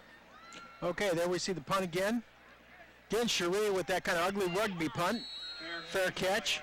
Hayden Pierce for the Aztecs there, and out comes the offense. And this offense is starting to get warmed up for the Aztecs. They've been taking it in small chunks in the first half, but boy, did they get a nice run from Bootsfeld, and this defense for the Aztecs has really kept them in the game. 14-7 Aztecs on top, and this Griffin defense has been on the field most of this game. Yeah, I mean, we have 6:11 left in the third quarter, which means we've played about 30 minutes so far, and I'd say out of that 30 minutes, probably Los Al's defense has been on the field for 24 of those 30 minutes.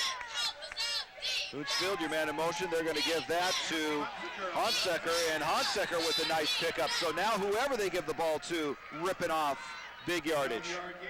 Yeah, Nathan Castaneda with the tackle there. And I mean, this is what you're seeing now. You're starting to see Los Al's defense is tired. They're out of sorts. In fact, the Los Al coaches call a timeout right now. I think probably give their guys a little bit of a breather. You can see Coach Scher down there is getting a little bit loud with the guys, probably trying to tell them, hey, listen, come on, you just got to make tackles out here. This isn't rocket science. Well, and really, what can you expect? I mean, they have been on the field. Fritz, I'm going to interrupt you a minute. Yep. I mean, I'm watching Coach Barnes right now. I mean, he's heated. He's upset with these guys. Well, and really, again, we went back and talked about, you can see 6:04 there. That is in the third quarter. This defense has been on the field a long time tonight, and the Griffins better get going, or else they're going to go down to 2-2 in league play. And we've got playoff implications as it is with a 2-1 record. One loss could throw things into a three-way tie, coin flip, and so on. 2-2, you're going to be out of that running. Yeah, Fritz, you know, I'm taking a look again here at Esperanza's offensive line, and I mean, I'm not seeing the big guys there that I've seen in the past. And Los Al's defensive line should be able to control these guys, and they're just not having an opportunity to do it tonight. McDonald, give it to the very dangerous Moore. Nopolis comes up to make the stop there. You know, Ron, where in the first half it looked like they were more going east to west, now it seems like they're going more north-south. And again, I assume that they're taking advantage of the tiredness of the Griffins, but it looks like they're heading more upfield than stretching it out. Sure, do the quick hits. You know, like I say, you see the counter plays, you see Moore a lot of times is going to go cross-counter to the play. He's not going to be the guy that's going to be the lead guy on the play, you know, heading into the same direction. He's going to go on the opposite direction of the flow. I mean, they're just trying to see if they can keep wearing Los Al out. Second down and 9 for the Aztecs. Bootsfield, your man in motion. Hunsaker. Well, I tell you right now, one of the things I'm seeing also, give a lot of credit to Esperanza's, you know, what I'll call wide receivers, really downfield blockers. I mean, they're doing a great job of locking up the cornerbacks and just pushing them out of the way of the running backs for Esperanza.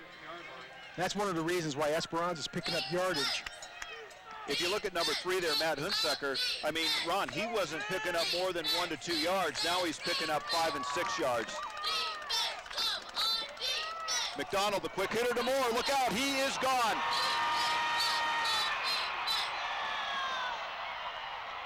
Touchdown, Aztecs. All the way. And I'll tell you, this is a absolutely exhausted Los Alamitos defense. If the offense cannot give them a rest, this game may be over. Well, that's Fritz. That's why I look at it and I go, okay, what are you seeing here? You're seeing the defense just, I don't know what it is. I mean, the coaches have to be telling them that they have to be making the tackles off these guys. They have to start tackling everybody out there. And you're just not seeing it. You're just seeing guys running free right now.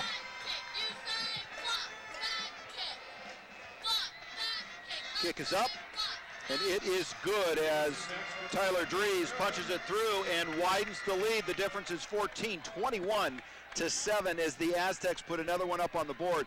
And that slow, grinded out offense is now turning into 5 and 6, 7-yard pickups and some big runs.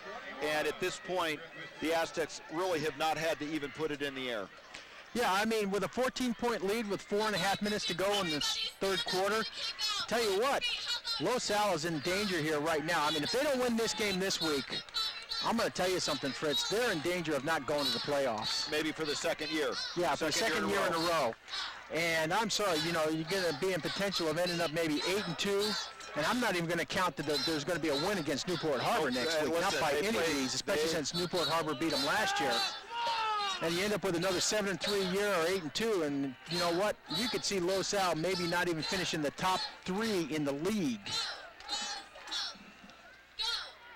This may be returnable. Taken on the 2-yard line. Stumbles a little bit, right up the middle, right into some red shirts.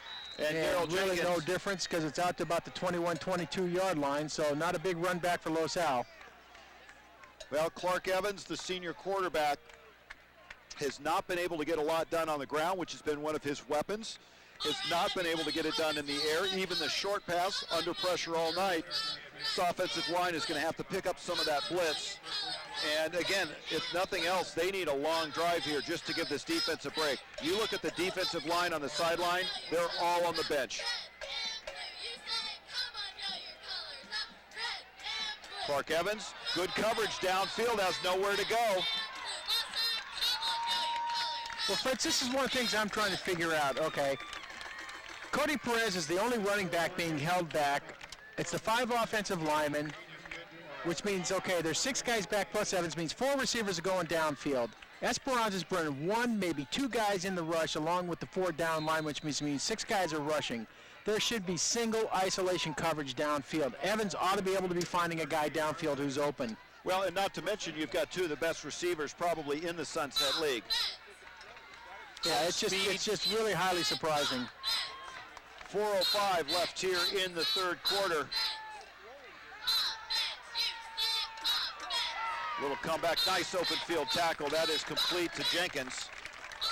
Yeah, that's double field on the tackle there. And again, that's what you have to do in that situation. I mean, you know, but Esperanza continuing with the blitz. 6 guys coming that time.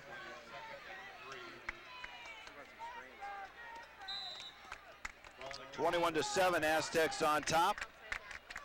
Both these teams 2-1. Someone's going to leave tonight's contest even in the Sunset League. Cherie is your man in motion. Double reverse, this will probably be a pass. Looks like Richardson wanted to throw it, turns the corner. Oh, now we got a flag on the play. Unbelievable.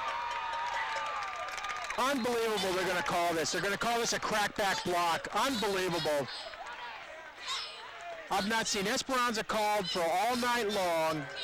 And I mean, I've seen some what would be questionable holding calls on the part of Esperanza, and they're going to call holding on Los Al on this play. Unbelievable. Wow.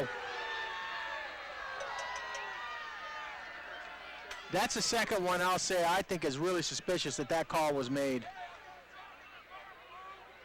Well, things just aren't going the Griffins' way, and they are moving back here. I mean, Daryl Jenkins does a great job there of, you know, turning a busted play into a great downfield run.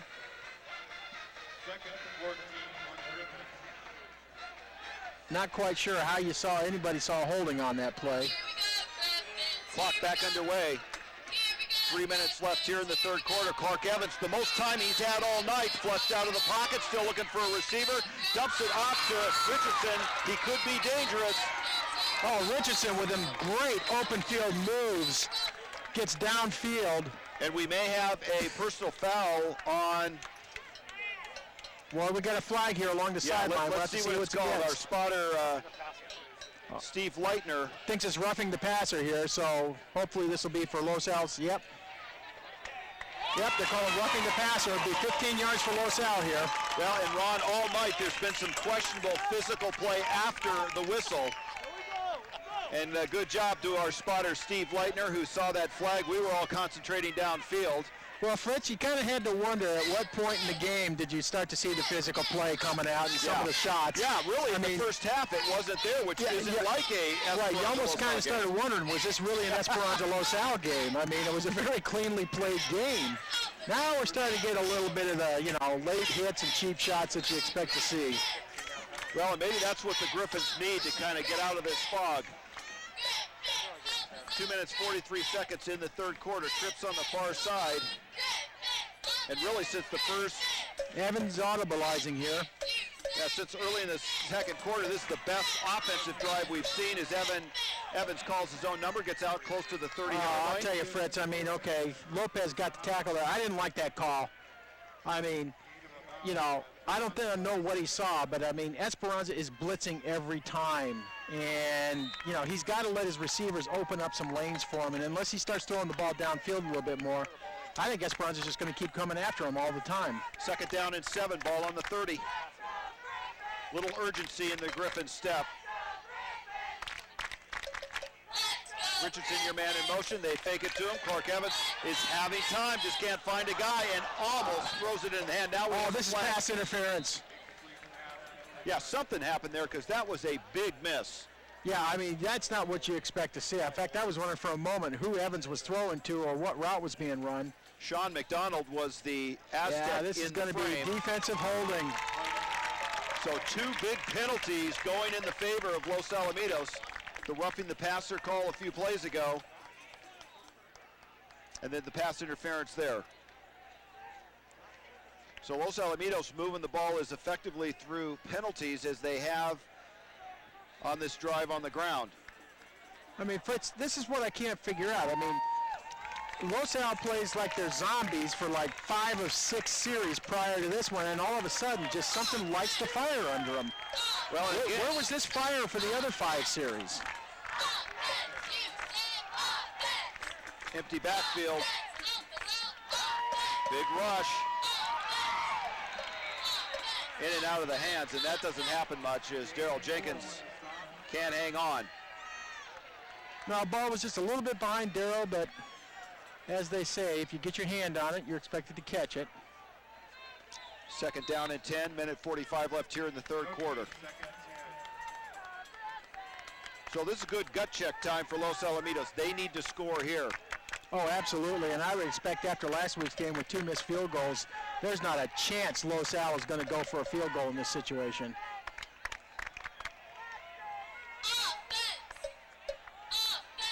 Evans under heavy pressure and nice. Oh, great catch. And Richardson cuts it back inside. Absolutely phenomenal catch by Richardson. I mean, Evans had to step up and throw quick because, again, Esperanza brought the 3 men on the blitz. And you look at it and you just go, wow, what a catch by Richardson to make the adjustment there. As we said earlier, one of the 2 best receivers in this league, Paul Richardson. 10 touchdowns for tonight. Mark it at 11.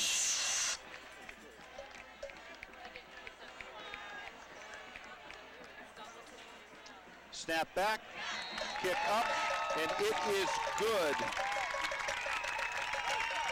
So Daniel Boyer.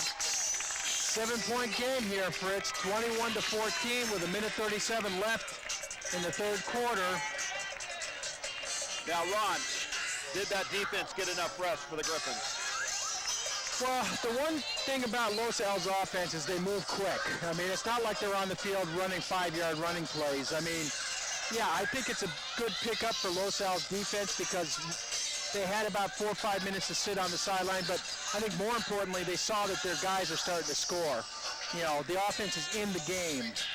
I mean, it's nothing more frustrating for a defense to really be trying to work hard, keep the opposing team out of the end zone, and not get any help from the other half of the team, and getting points on your own side. So Cadlett's here to kick. Going to be real critical for him on this one. Get it deep into the end zone. Don't allow a run back. Got 1:37 left here in the third quarter, and this Los Alamitos stands now coming to life. Oh, this is a good-looking kick. This is going to be close. No, they don't even try for it. So, nice kickoff there by Zach Cadlitz. Puts it about 4 yards deep. Does what he's supposed to do. Well, this is gut check time for the Los Alamitos defense. This could be a defining series for this defense. If they're going to give up yards like they did, it's going to be tough for the Los Alamitos offense to keep matching scores. If they can put up a hold, it's going to give their offense a chance to get back out on the field. There we go. That time everybody got tackled. That's a good start, Fritz. Yes, it is. Looks like Snitzer and Lynn on the tackle there for Los Alamitos. And it looked like Hunsaker was the ball carrier. Sorry, folks. They've got so many folks touching that ball, it's a little hard to pick up a number. So that'll bring up a 2nd down and 10. Clock continues to run at 1:27 here in the 3rd.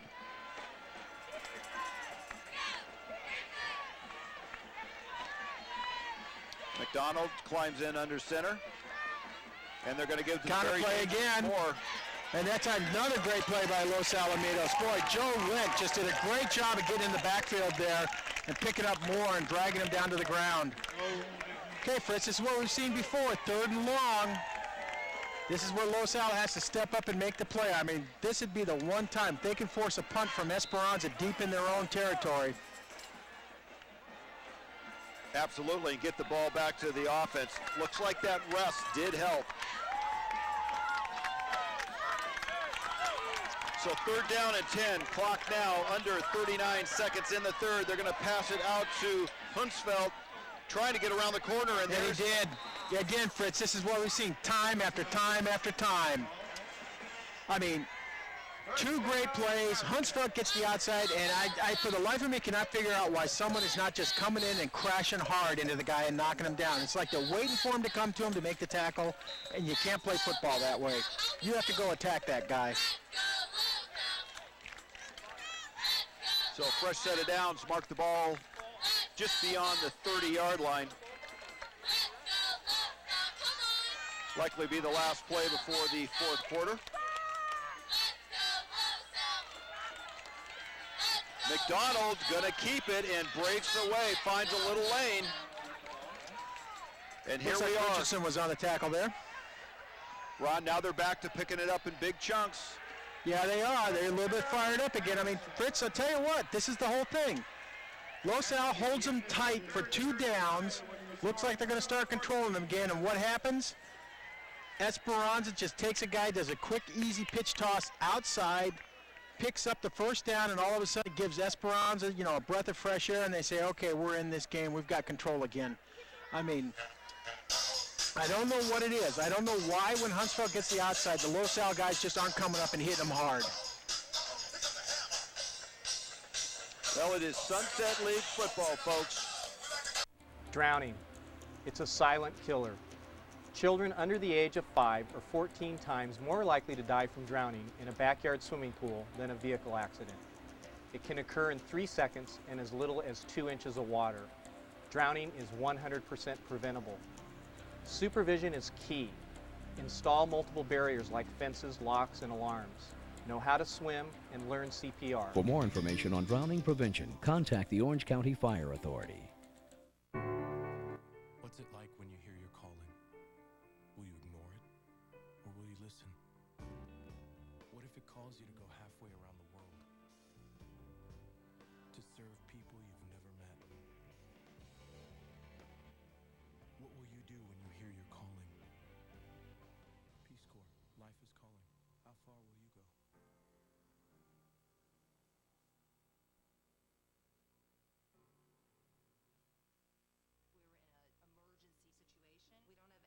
We have a little bit of water and a little bit of food. A meeting place, no. No. I don't think we have a first aid kit. We have tuna fish, we have beans, we have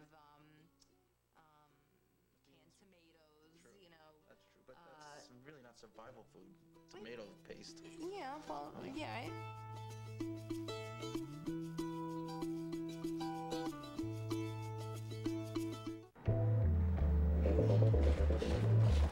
I train really hard. I train really hard. I get the rest I need. I eat the right foods and drink plenty of water. It's not just for me, it's for my coaches, My family my sport. and my country. We compete clean. Because real athletes play fair.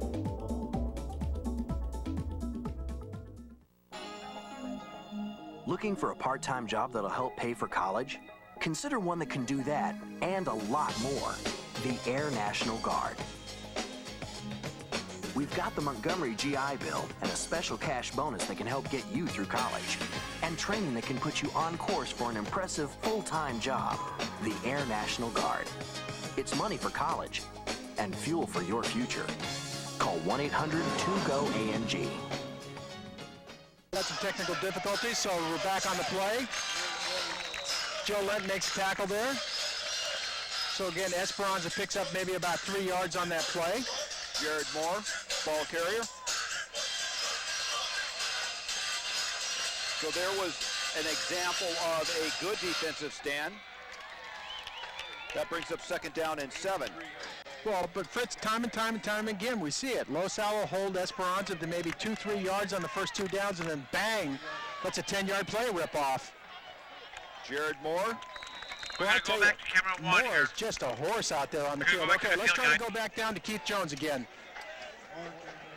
Up.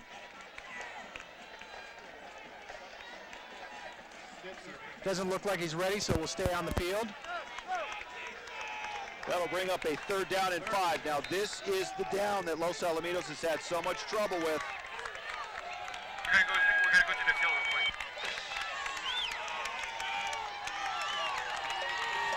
Still early in the 4th quarter, Los Alamitos fans are on their quick toss to Huntsville. And again, he gets to the outside, and it's 1st down. I'm going to tell you, Roosevelt just is tearing Los Alamitos up. You got Anthony Annapolis on the tackle there. So as they move the chains, let's go down to Keith Jones. So here we are, at the end of the Sunset League season, 1 game left, and once again the championship's a toss-up. We right now have 4 teams with 1 loss, so a 4-way tie for first. 4 of those teams are all matching up tonight. Los Al and Esperanza here, Fountain Valley and Edison. So after tonight, it'll be down to a 2-way tie with 1 loss apiece. But this game is crucial. We'll talk about more of that later. Back to you.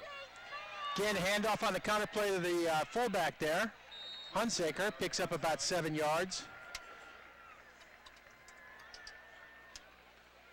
The dangerous one is Hunsfeld. I mean, he has been the absolute stud, and Moore's got the size. I mean, at some point, Hunsfeld at 175 pounds, Gerald Moore you'd expect to maybe be the fast guy, the grinder, and they use obviously Moore up the middle, but Hunsfeld has been dangerous on the outside, and boy, when he finds a lane, it doesn't take much for him to jump into that 2nd gear. McDonald going to keep it. That time, Los Al, nice pursuit there by Joe Lent.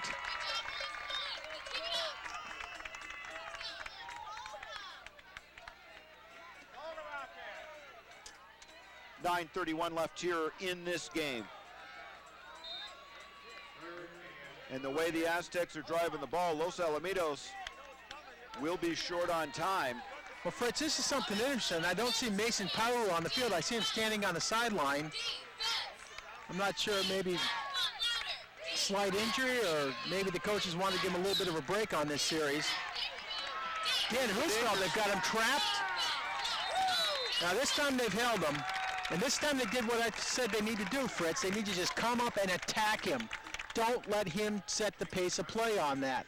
Come up and knock him down. But I tell you what, with 4th and 2 here, Esperanza is going to go for this. Well, as well they should. I mean, usually 3rd down is their big pickup. Oh, this is interesting. Are they bringing a punt team on the field?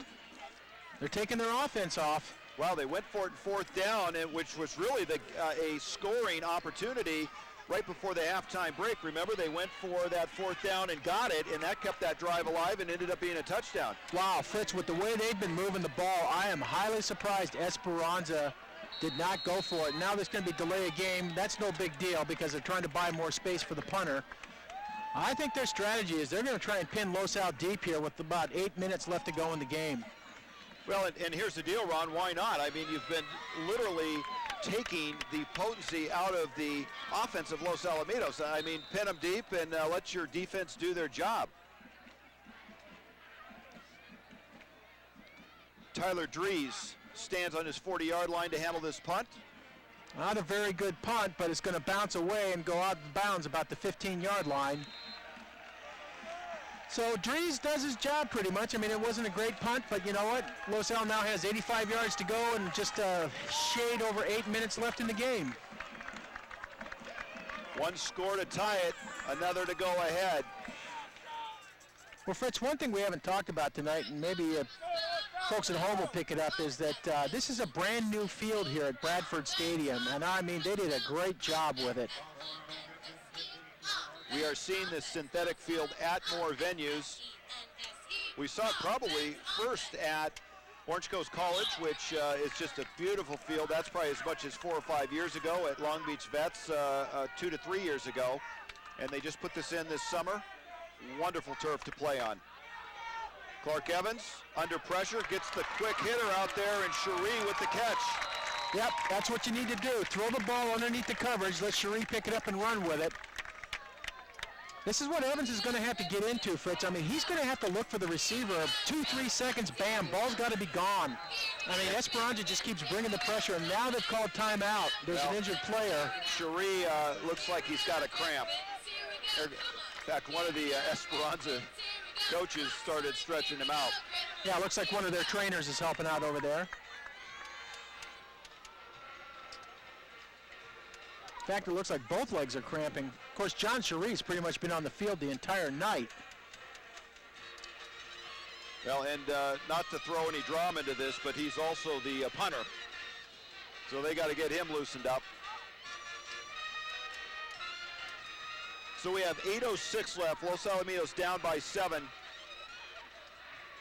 And as Keith Jones said, 4 teams at 4-1, all seen action tonight playing each other. Yeah, and that's the whole thing that, you know, you think about it. If you're Los Al, you end up winning tonight, assuming Edison wins. Basically, Los Al now has control of its destiny. All they have to do is beat Newport Harbor. They'll come out as the #1 seed from the Sunset League. Should Los Al and Fountain Valley both win tonight, then Fountain Valley is going to be controlling the destiny of who's going to be in the #1 team coming out of the Sunset League. But Los Al will be set up in good position. At worst, should probably come out as the #2 team. Should Los Al lose tonight, I'll tell you what, at best, they'll be the 3rd place team in the Sunset League. Which means you're going to play a powerhouse as your first playoff draw.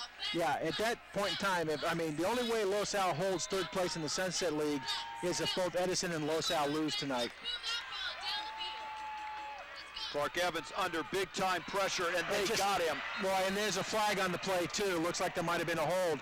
I'll tell you what, he cannot hold the ball for 5 seconds. I'm not going to put it on his O-line this time. Clark Evans is just not releasing the ball. I mean, he's got to learn that he's got to throw the ball away if he's at 4 seconds. I mean, throw it into the 4th row of the stands, get rid of it, don't get sacked back there. Now under 8 minutes left in this contest, and the strategy by Bill Pendleton to kick it away, pin Los Alamitos deep, and let your defense do the job, it is working. So this brings up a 2nd down and 20, and expect to see the heat coming again.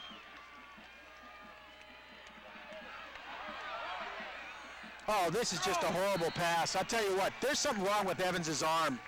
You know, we noticed this earlier in the season, Fritz. In fact, I saw him get up after the last play. He was really holding that right arm. I don't think he's 100%. Well, he took quite a... I mean, that ball had nothing on it. Well, and I'm not so sure it didn't get hit, or maybe his arm got hit. No, he shot-putted it. I mean, that wasn't even a throwing motion.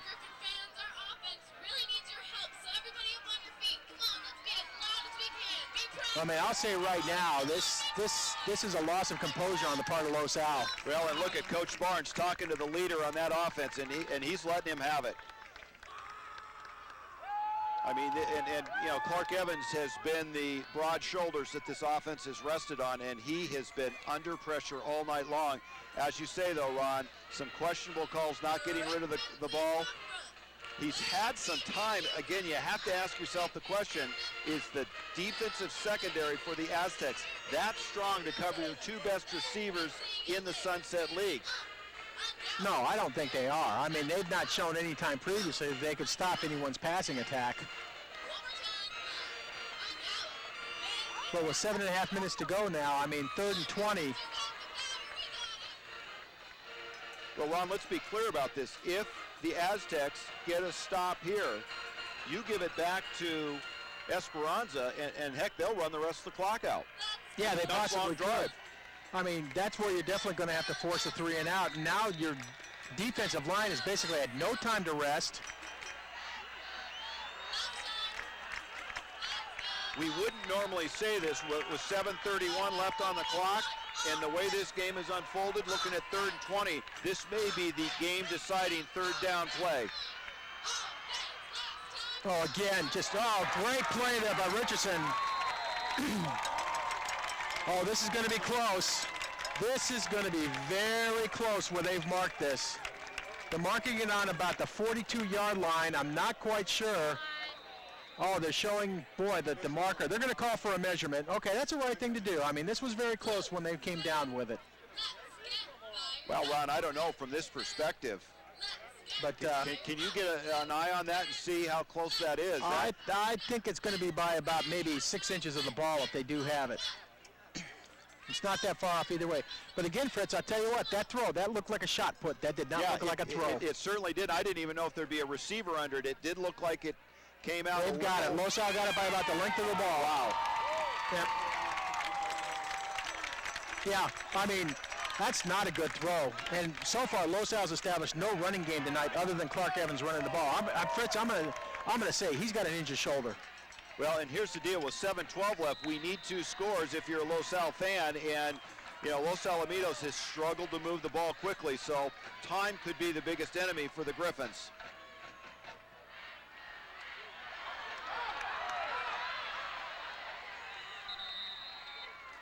Evans calls his own number, picks up likely 2 on the play.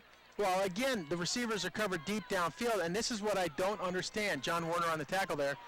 Why are the Griffins not running someone under the coverage on a slant route? I mean, give Evans a dump-off guy. You have 4 guys going deep every time, and I don't know. Maybe Clark just doesn't feel like he can make the throws right now, or he's not looking for the hot receiver, or something else is going on out there. But, boy, I tell you, this is just playing into Esperanza's hands at this point. 2nd down and 8.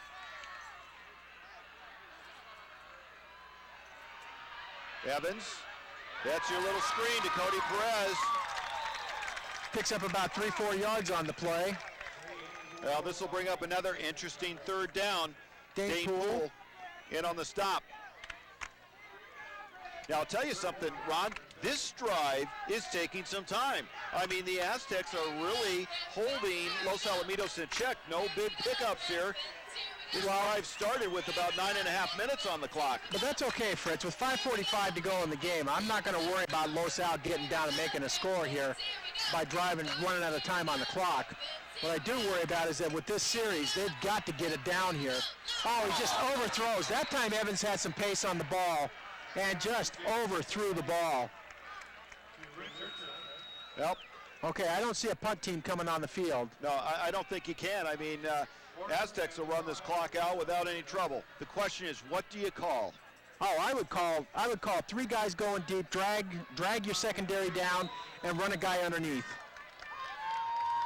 Well, but I'll tell you what, Fritz, I wouldn't be surprised if you see 6, maybe 7 Aztecs on the rush. Or do you use Clark Evans and let him run it? He's not been effective tonight.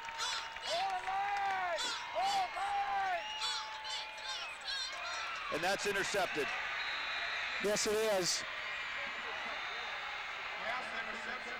And I mean, that ball just floated. Yeah. I mean, it's got nothing on it. I'll tell you, that looked like what Clark Evans generally throws into the corner of the end zone. Yeah. Those lob passes.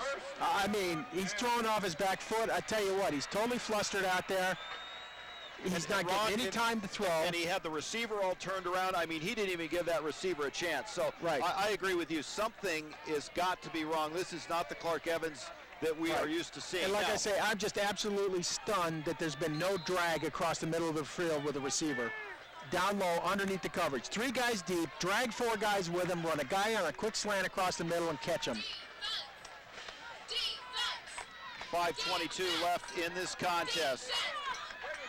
Hunsaker Hunsaker, but the defense does a good job. You know, it's like we've seen time and time again. First down, Los Al makes the tackle. So it's going to be 2nd and 10. Gosh, at some point, if Los Alamitos can get a stop here, maybe the Aztecs will go into a semi-prevent and give Clark Evans a little I bit tell you, more time. Fritz, that'd be the worst move that the Aztecs I know, could you do. hate prevent defense. Oh, I tell you, that to me is called the score upon defense. I think it's the worst thing ever invented in the game, and I don't know why any coach ever thinks it's going to work. Oh, Lord. Well, we'll worry about that if Los Alamitos gets a stop. McDonald still had the ball. Looks like Los Al made the stop again, maybe a gain of a yard. Looks like the first one getting up might be Jacob Frembling there with the tackle on that play. Yet, Ron, it's the 3rd down that's been the bugaboo for the Griffins. Yes, it has, and I wouldn't be surprised to see Hoosfeld get the ball on this one. So, ladies and gentlemen, watch for number 10. He's been very dangerous. He spreads it out and then turns it up. And he has been the go-to guy to pick up the first down. Great game plan. You have to tip your hat to Bill Pendleton. 4:06 left in week number 4 of the Sunset League. There it is. He's out to about close, maybe about half a yard. That's what we said. Once again, Los Al does a great job on the first 2 downs, and then bam, 8-yard pickup. 4th and 1 for the Aztecs. Well, oh, you know Esperanza is going to go this time.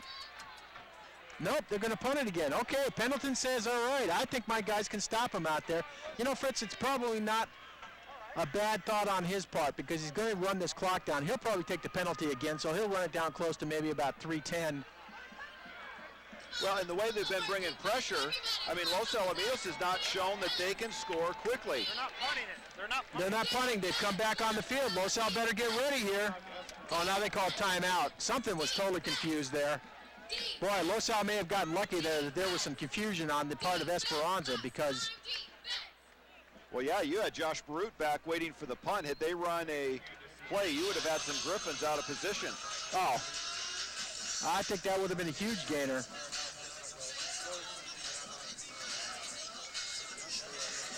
I'll tell you what, right now I see the punter for Esperanza on the sideline standing at the 50-yard line. Los Al better be ready for a run play here.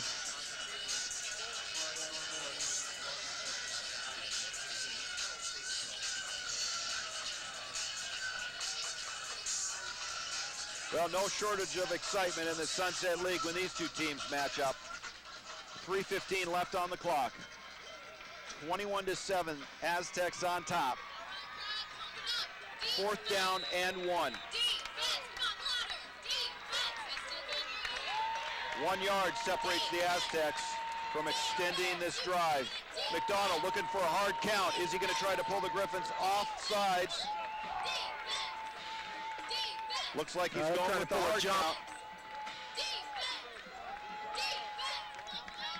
Just trying to get offside. Now McDonald's looking over the coach going like, now what do I do? Yeah, that didn't work. Oh, that was classic. Yeah, that was like, he did everything except shrug his shoulders. Yeah. Oh, Lord. Okay, now the clock should have stopped right here. Yeah, I mean, they just ran off about 3-4 seconds. They shouldn't have. You know, hasn't been the greatest clock management tonight, but I don't think it's anything deliberate. I think it's just not paying a whole lot of attention. So now there will be a punt, definitely with 4th and 8. Coach Barnes is on the field, likely talking about the clock. Saying, hey, I should have about 4 more seconds. There they did. They reset it again, 3:15. Yeah, you can't start the clock if there's never a play. And because they were coming out of a timeout, there never should have been a clock started. Josh Barut stands on his 20-yard line. Oh, bad snap, but a big kick. Is Barut? No, Barut's not going to get a chance to make a touch on that ball, and Esperanza downs it on the 18-yard line. Credit number 55, Tyler Dries, has been great. And who's down on the field? Is that? That's one of the players for Esperanza. Go, Clark. Now, Coach Barnes, he's coached a lot of these contests, and you can see he is trying to get this offense fired up. In fact, this injury will probably give them just a few more moments to figure out how they're going to run this series. credit this defense for giving the Los Al offense another opportunity. 3:06 left. Week 9 of the 2008 campaign, and the Griffins trying to hang on what may be a share of the playoffs, or maybe controlling the playoffs, but they have a little bit of work to do. Hey Gene, good morning. Meet you at the band. I'm basically the leader of our band. I founded it. I'm in many ways the driving force behind our career. The fact that I've decided to go for my music career and succeed or die trying is, I think, a function of the confidence that I got from being in the military. The qualities you take with you from time in the military stay with you forever. Today's military. Kind of have that ADD thing to where I can't really pay attention that well. I might as well just drop out. So I bounced from like foster home to foster home. Dropped out of high school my junior year. I was hanging out with some people now I realize I shouldn't have. They join gangs, start doing drugs, try to sell drugs. It distracts you from everything around you. You're always having to watch your back. You can't really be yourself. The one person who really got me to go back into school was my mom, my mother. My parents were the people that helped me the most. I need them to know that it really does help me, that they're there for me. Bachelor number 1, how would you advise me to structure my investment portfolio? I would say be cautious and invest in government bonds, money markets, and CD accounts. Bachelor number 2? I'd say at your age to invest fully in high-yield stock. And bachelor number 3? I'd diversify your investments. It would make your overall portfolio more balanced and can minimize your risks. Okay, there you go. Now it's time for you to make a date. Bachelor number 3. Bachelor number 3. Remember, make a date today to diversify your portfolio and choose to save.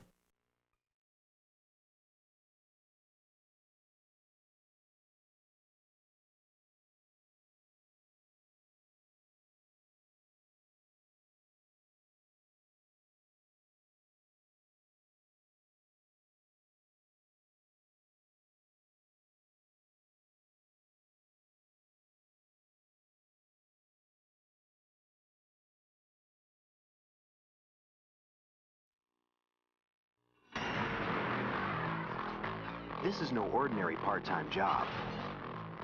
Sure, it's an extra paycheck, but this is something you can really get into. It's the job you love, the job you want to do, because it's unlike anything else you do, and because it can change the whole direction of your life. This is where you fuel your future. The Air National Guard. Call 1-800-2-GO-ANG. Now, Fritz, let's talk about, okay, the other game tonight besides the Bell game is being played is Newport Harbor versus Marina. I fully expect Newport Harbor is going to blow Marina out. So coming into next week, you're going to have Newport Harbor with 2 losses, I believe. You will have the winners of the 2 games that are being played right now with Esperanza Los Al and Edison Fountain Valley. Essentially, it's going to be a scramble.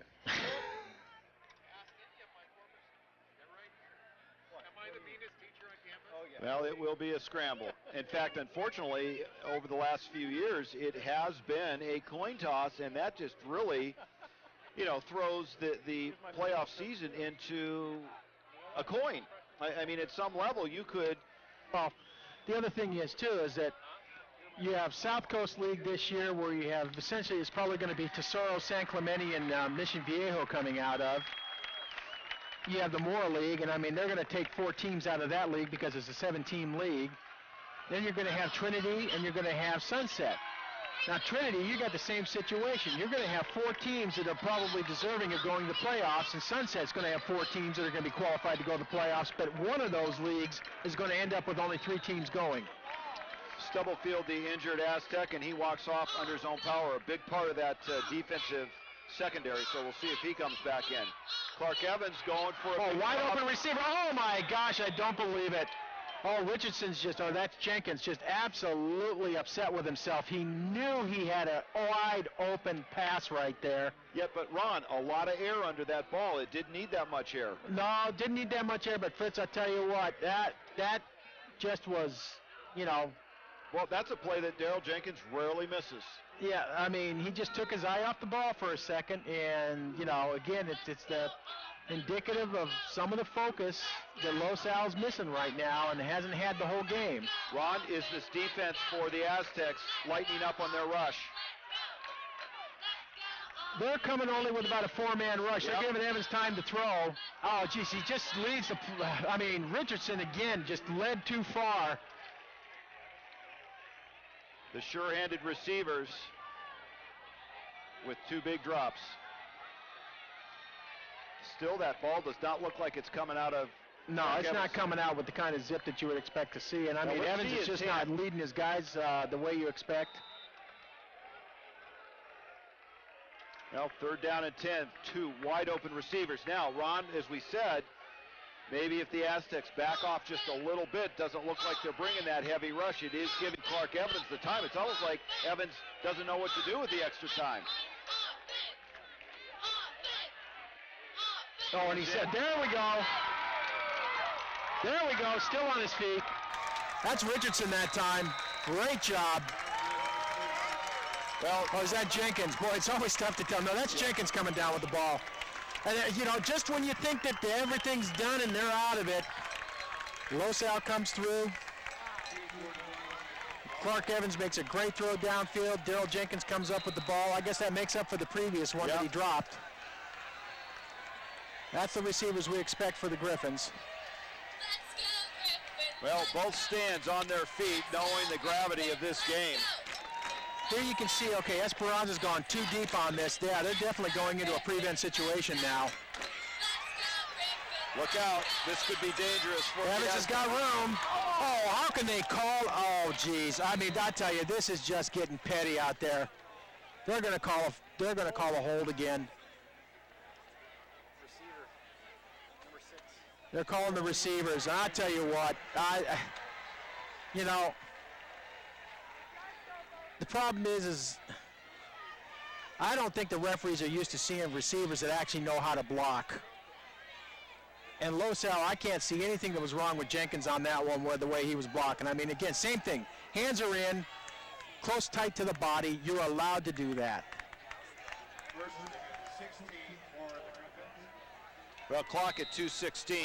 Clark Evans steps in, staring down a 1st and 16. And they really cannot afford to get short yardage plays. They have to keep moving it downfield. This time the blitz comes. Great job there. That should stop the clock. Jenkins again comes down with the ball. So this will be 2nd and about 2 yards. Clock continues to run, 1:53. Clark Evans. Boy, that was to nobody that time. Jenkins would have been about Kareem Abdul-Jabbar's size to come down with that throw.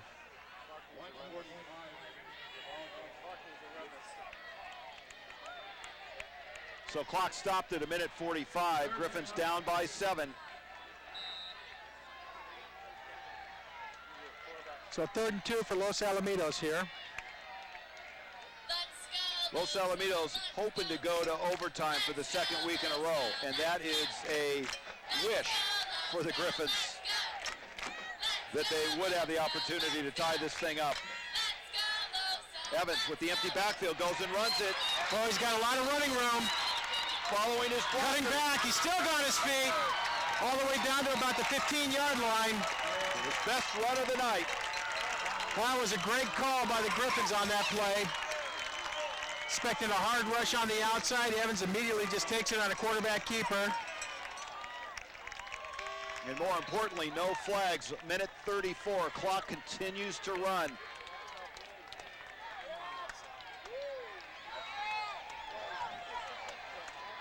Boy, this is a little lackadaisical. Well, burning time off the clock. I don't think I'd feel so confident that on the 15-yard line I'm going to get in. And Coach Barnes quickly calls for a timeout. Josh Baruth appeared to be out of position, and Coach Barnes is in someone's face to discuss it. And he's looking at Baruth. And on the sideline, the snapper, expecting the possibility of an extra point, has been practicing for the last couple of minutes, just taking snaps, getting that hold down. Yep, this is going to be the one thing. I mean, you want to make sure you get that 1 point.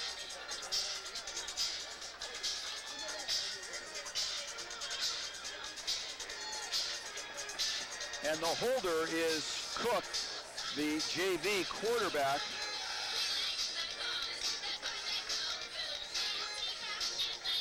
Dalen Cook probably took a good 10 snaps there just to try and get the ball down. Well, Fritz, I got to say, this is everything you asked for in an Esperanza Los Al game, coming down to the wire. And it really doesn't matter what the record is. Any given year, this is always a good game.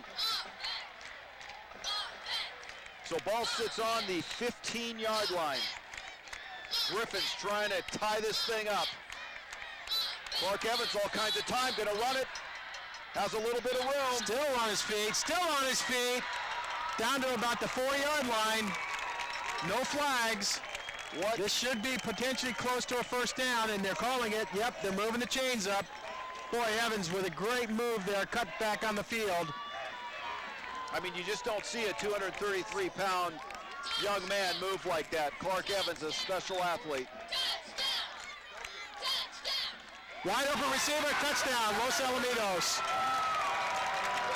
Now, Ron, do I dare ask, do they go for 2 or go for 1? You put the ball through the uprights.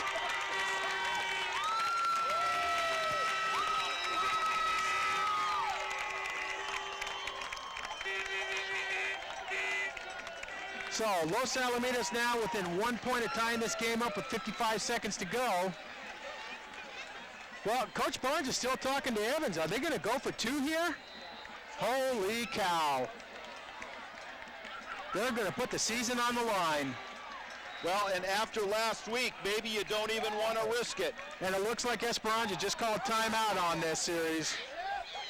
Oh, boy. Okay, this is the pep talk of the season right here. I think at this point, Fritz, you actually don't give a pep talk. You calm your guys down. You just say, you know what, you guys know what you need to do. You know how you need to execute the play. Let's go out and do it. Well, and Clark Evans is stuck in right between the center and the guard all year long on the short yardage stuff. But in this particular case, you got to make sure you get a little bit of push.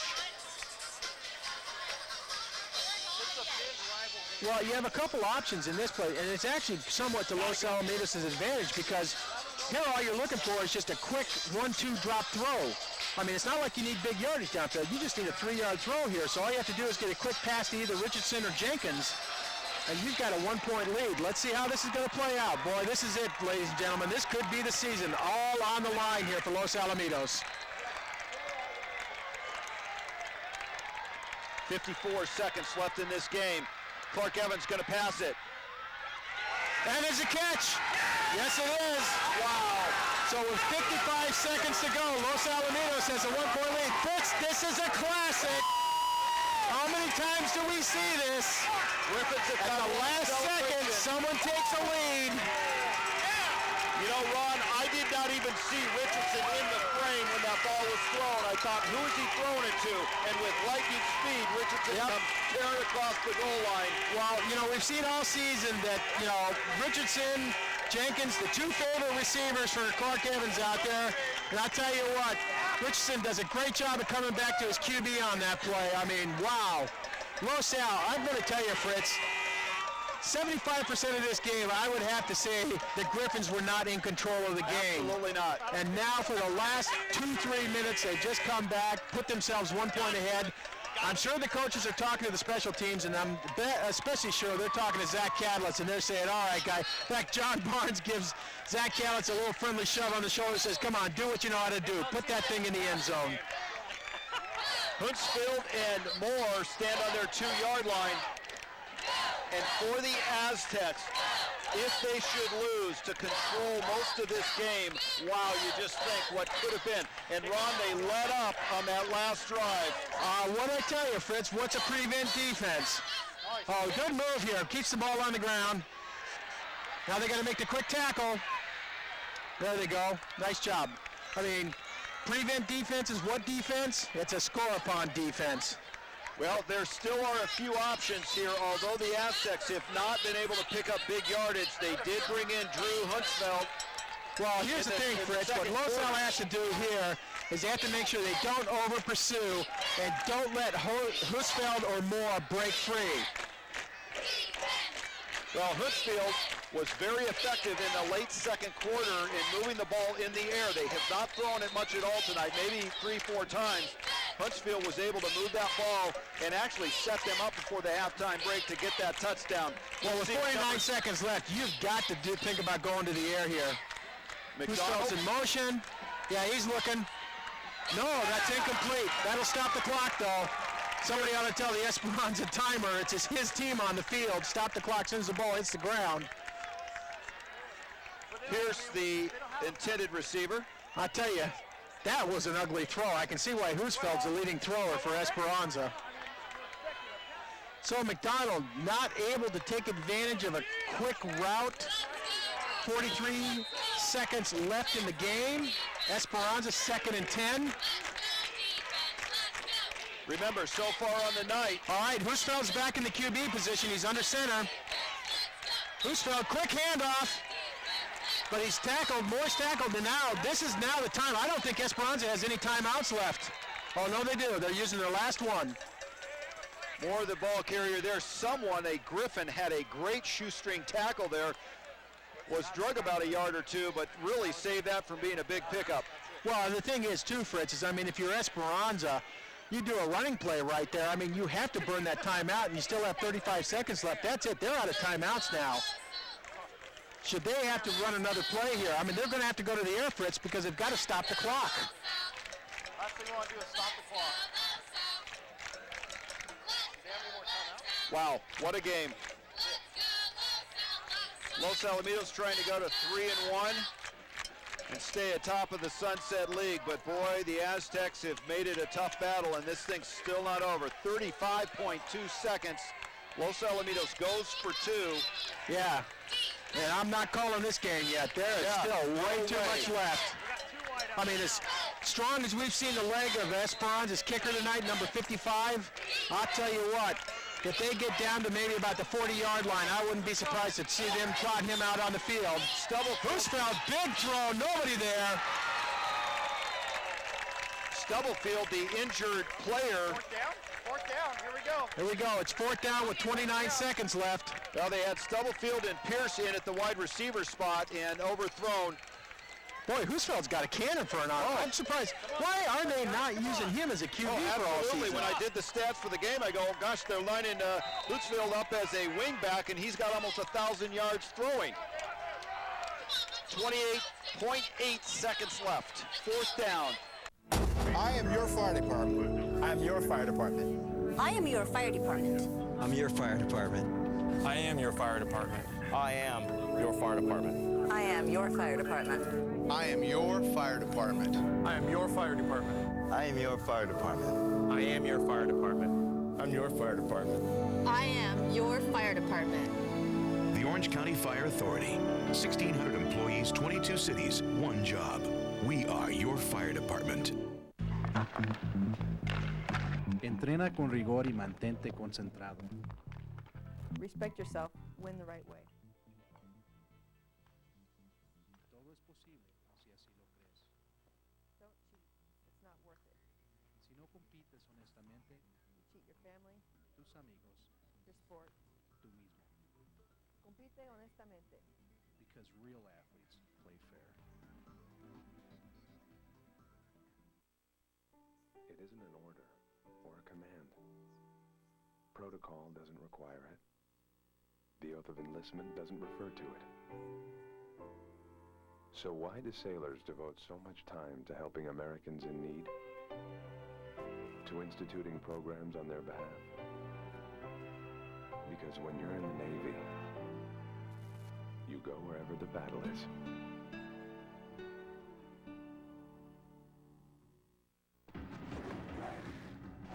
Hey, Barrett! Look, Timmy's in trouble again. I told you to stay out of here! Come on, loser! Someone should do something.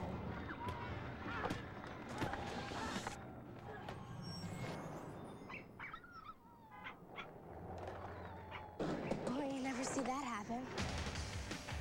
If you see abuse or neglect, learn what you can do at BeHumane.org.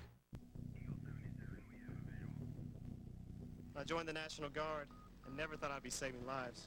It's more than money for college. It's built my character and given me a sense of accomplishment. Now I'm on a career path and I'm the leader of my team. I put on the uniform and I have a whole new outlook on life. Country, community, family. That's what matters most to me. If that matters to you, go to 1-800-GO-GUARD.com. Well, if you're Esperanza here, I don't know how you can do a running play because you cannot afford. I mean, this clock will only stop for a fraction of a second. Oh, great job! No flag. No flag. Boy, it looked like that was Shaquille Richardson. Comes up with a huge play. Jumped up, boy, you can see right, you can't see it, but we can see the coaches. They're on the portal lifts and they're coming down right now. They're jumping up and down. They're absolutely thrilled by this. This will be take a knee time. Well, Fritz, okay, so Los Al looks like, unless something absolutely strange happens here. Okay, now we got Esperanza. At least I got most of it right. Los Al will now be 4-1. I'll tell you what, you want to know who the biggest group of Edison supporters are right now? The whole Los Alamitos fan population. They're definitely cheering for Edison to hopefully win that game tonight. There we go, take a knee, this should be it. Clock's running, no timeouts left for Esperanza. Los Al comes out of the field. Well, Fritz, I'll tell you what, wow. What a game. I'll tell you, Coach Barnes was leading that charge out onto the field. These coaches, I have not seen these coaches this excited in a long time. Oh, yeah, you can tell. They're slapping each other on the back. They know they pulled this rabbit out of the hat. Well, I'll tell you what, Fritz, you know, again, Esperanza, Los Al, two great sets of coaches, two excellent teams, great programs. I mean, you know, two great ADs, Gary Meeks for Esperanza, Kerry Brody for Los Alamitos. You know, just class programs both sides, hard-fought game. I mean, everything you expected it to be. You know, another one right down to the wire. Last second win by Los Alamitos. Well, Ron, let's go back to that scoring drive for Los Alamitos. We actually said, would the Aztecs pull back that pressure? Yep. You said absolutely not, they shouldn't, and they did, and it cost them the They game. went into deep cover two. They were trying to stop the big play, and what happened? They allowed Los Alamitos time to establish the pass or establish the run, and they paid the penalty for it. Fritz, I mean, you know, I've told you many times over the years, I don't think prevent defenses work. I especially don't think they work in high school. You don't have the athletes to make the coverage happen. To me, you should always be going and attacking every single time. Well, and it was so effective all game long. There was absolutely no reason that they should have gotten away from it. Why change what worked for you for 47 minutes out of the game? You know, I never understand that on coaches' parts. And I mean, I've seen it on coaches, you know, best coaches you can see out there. You see it in the pros, you see it in college. They change their game plan at the last second.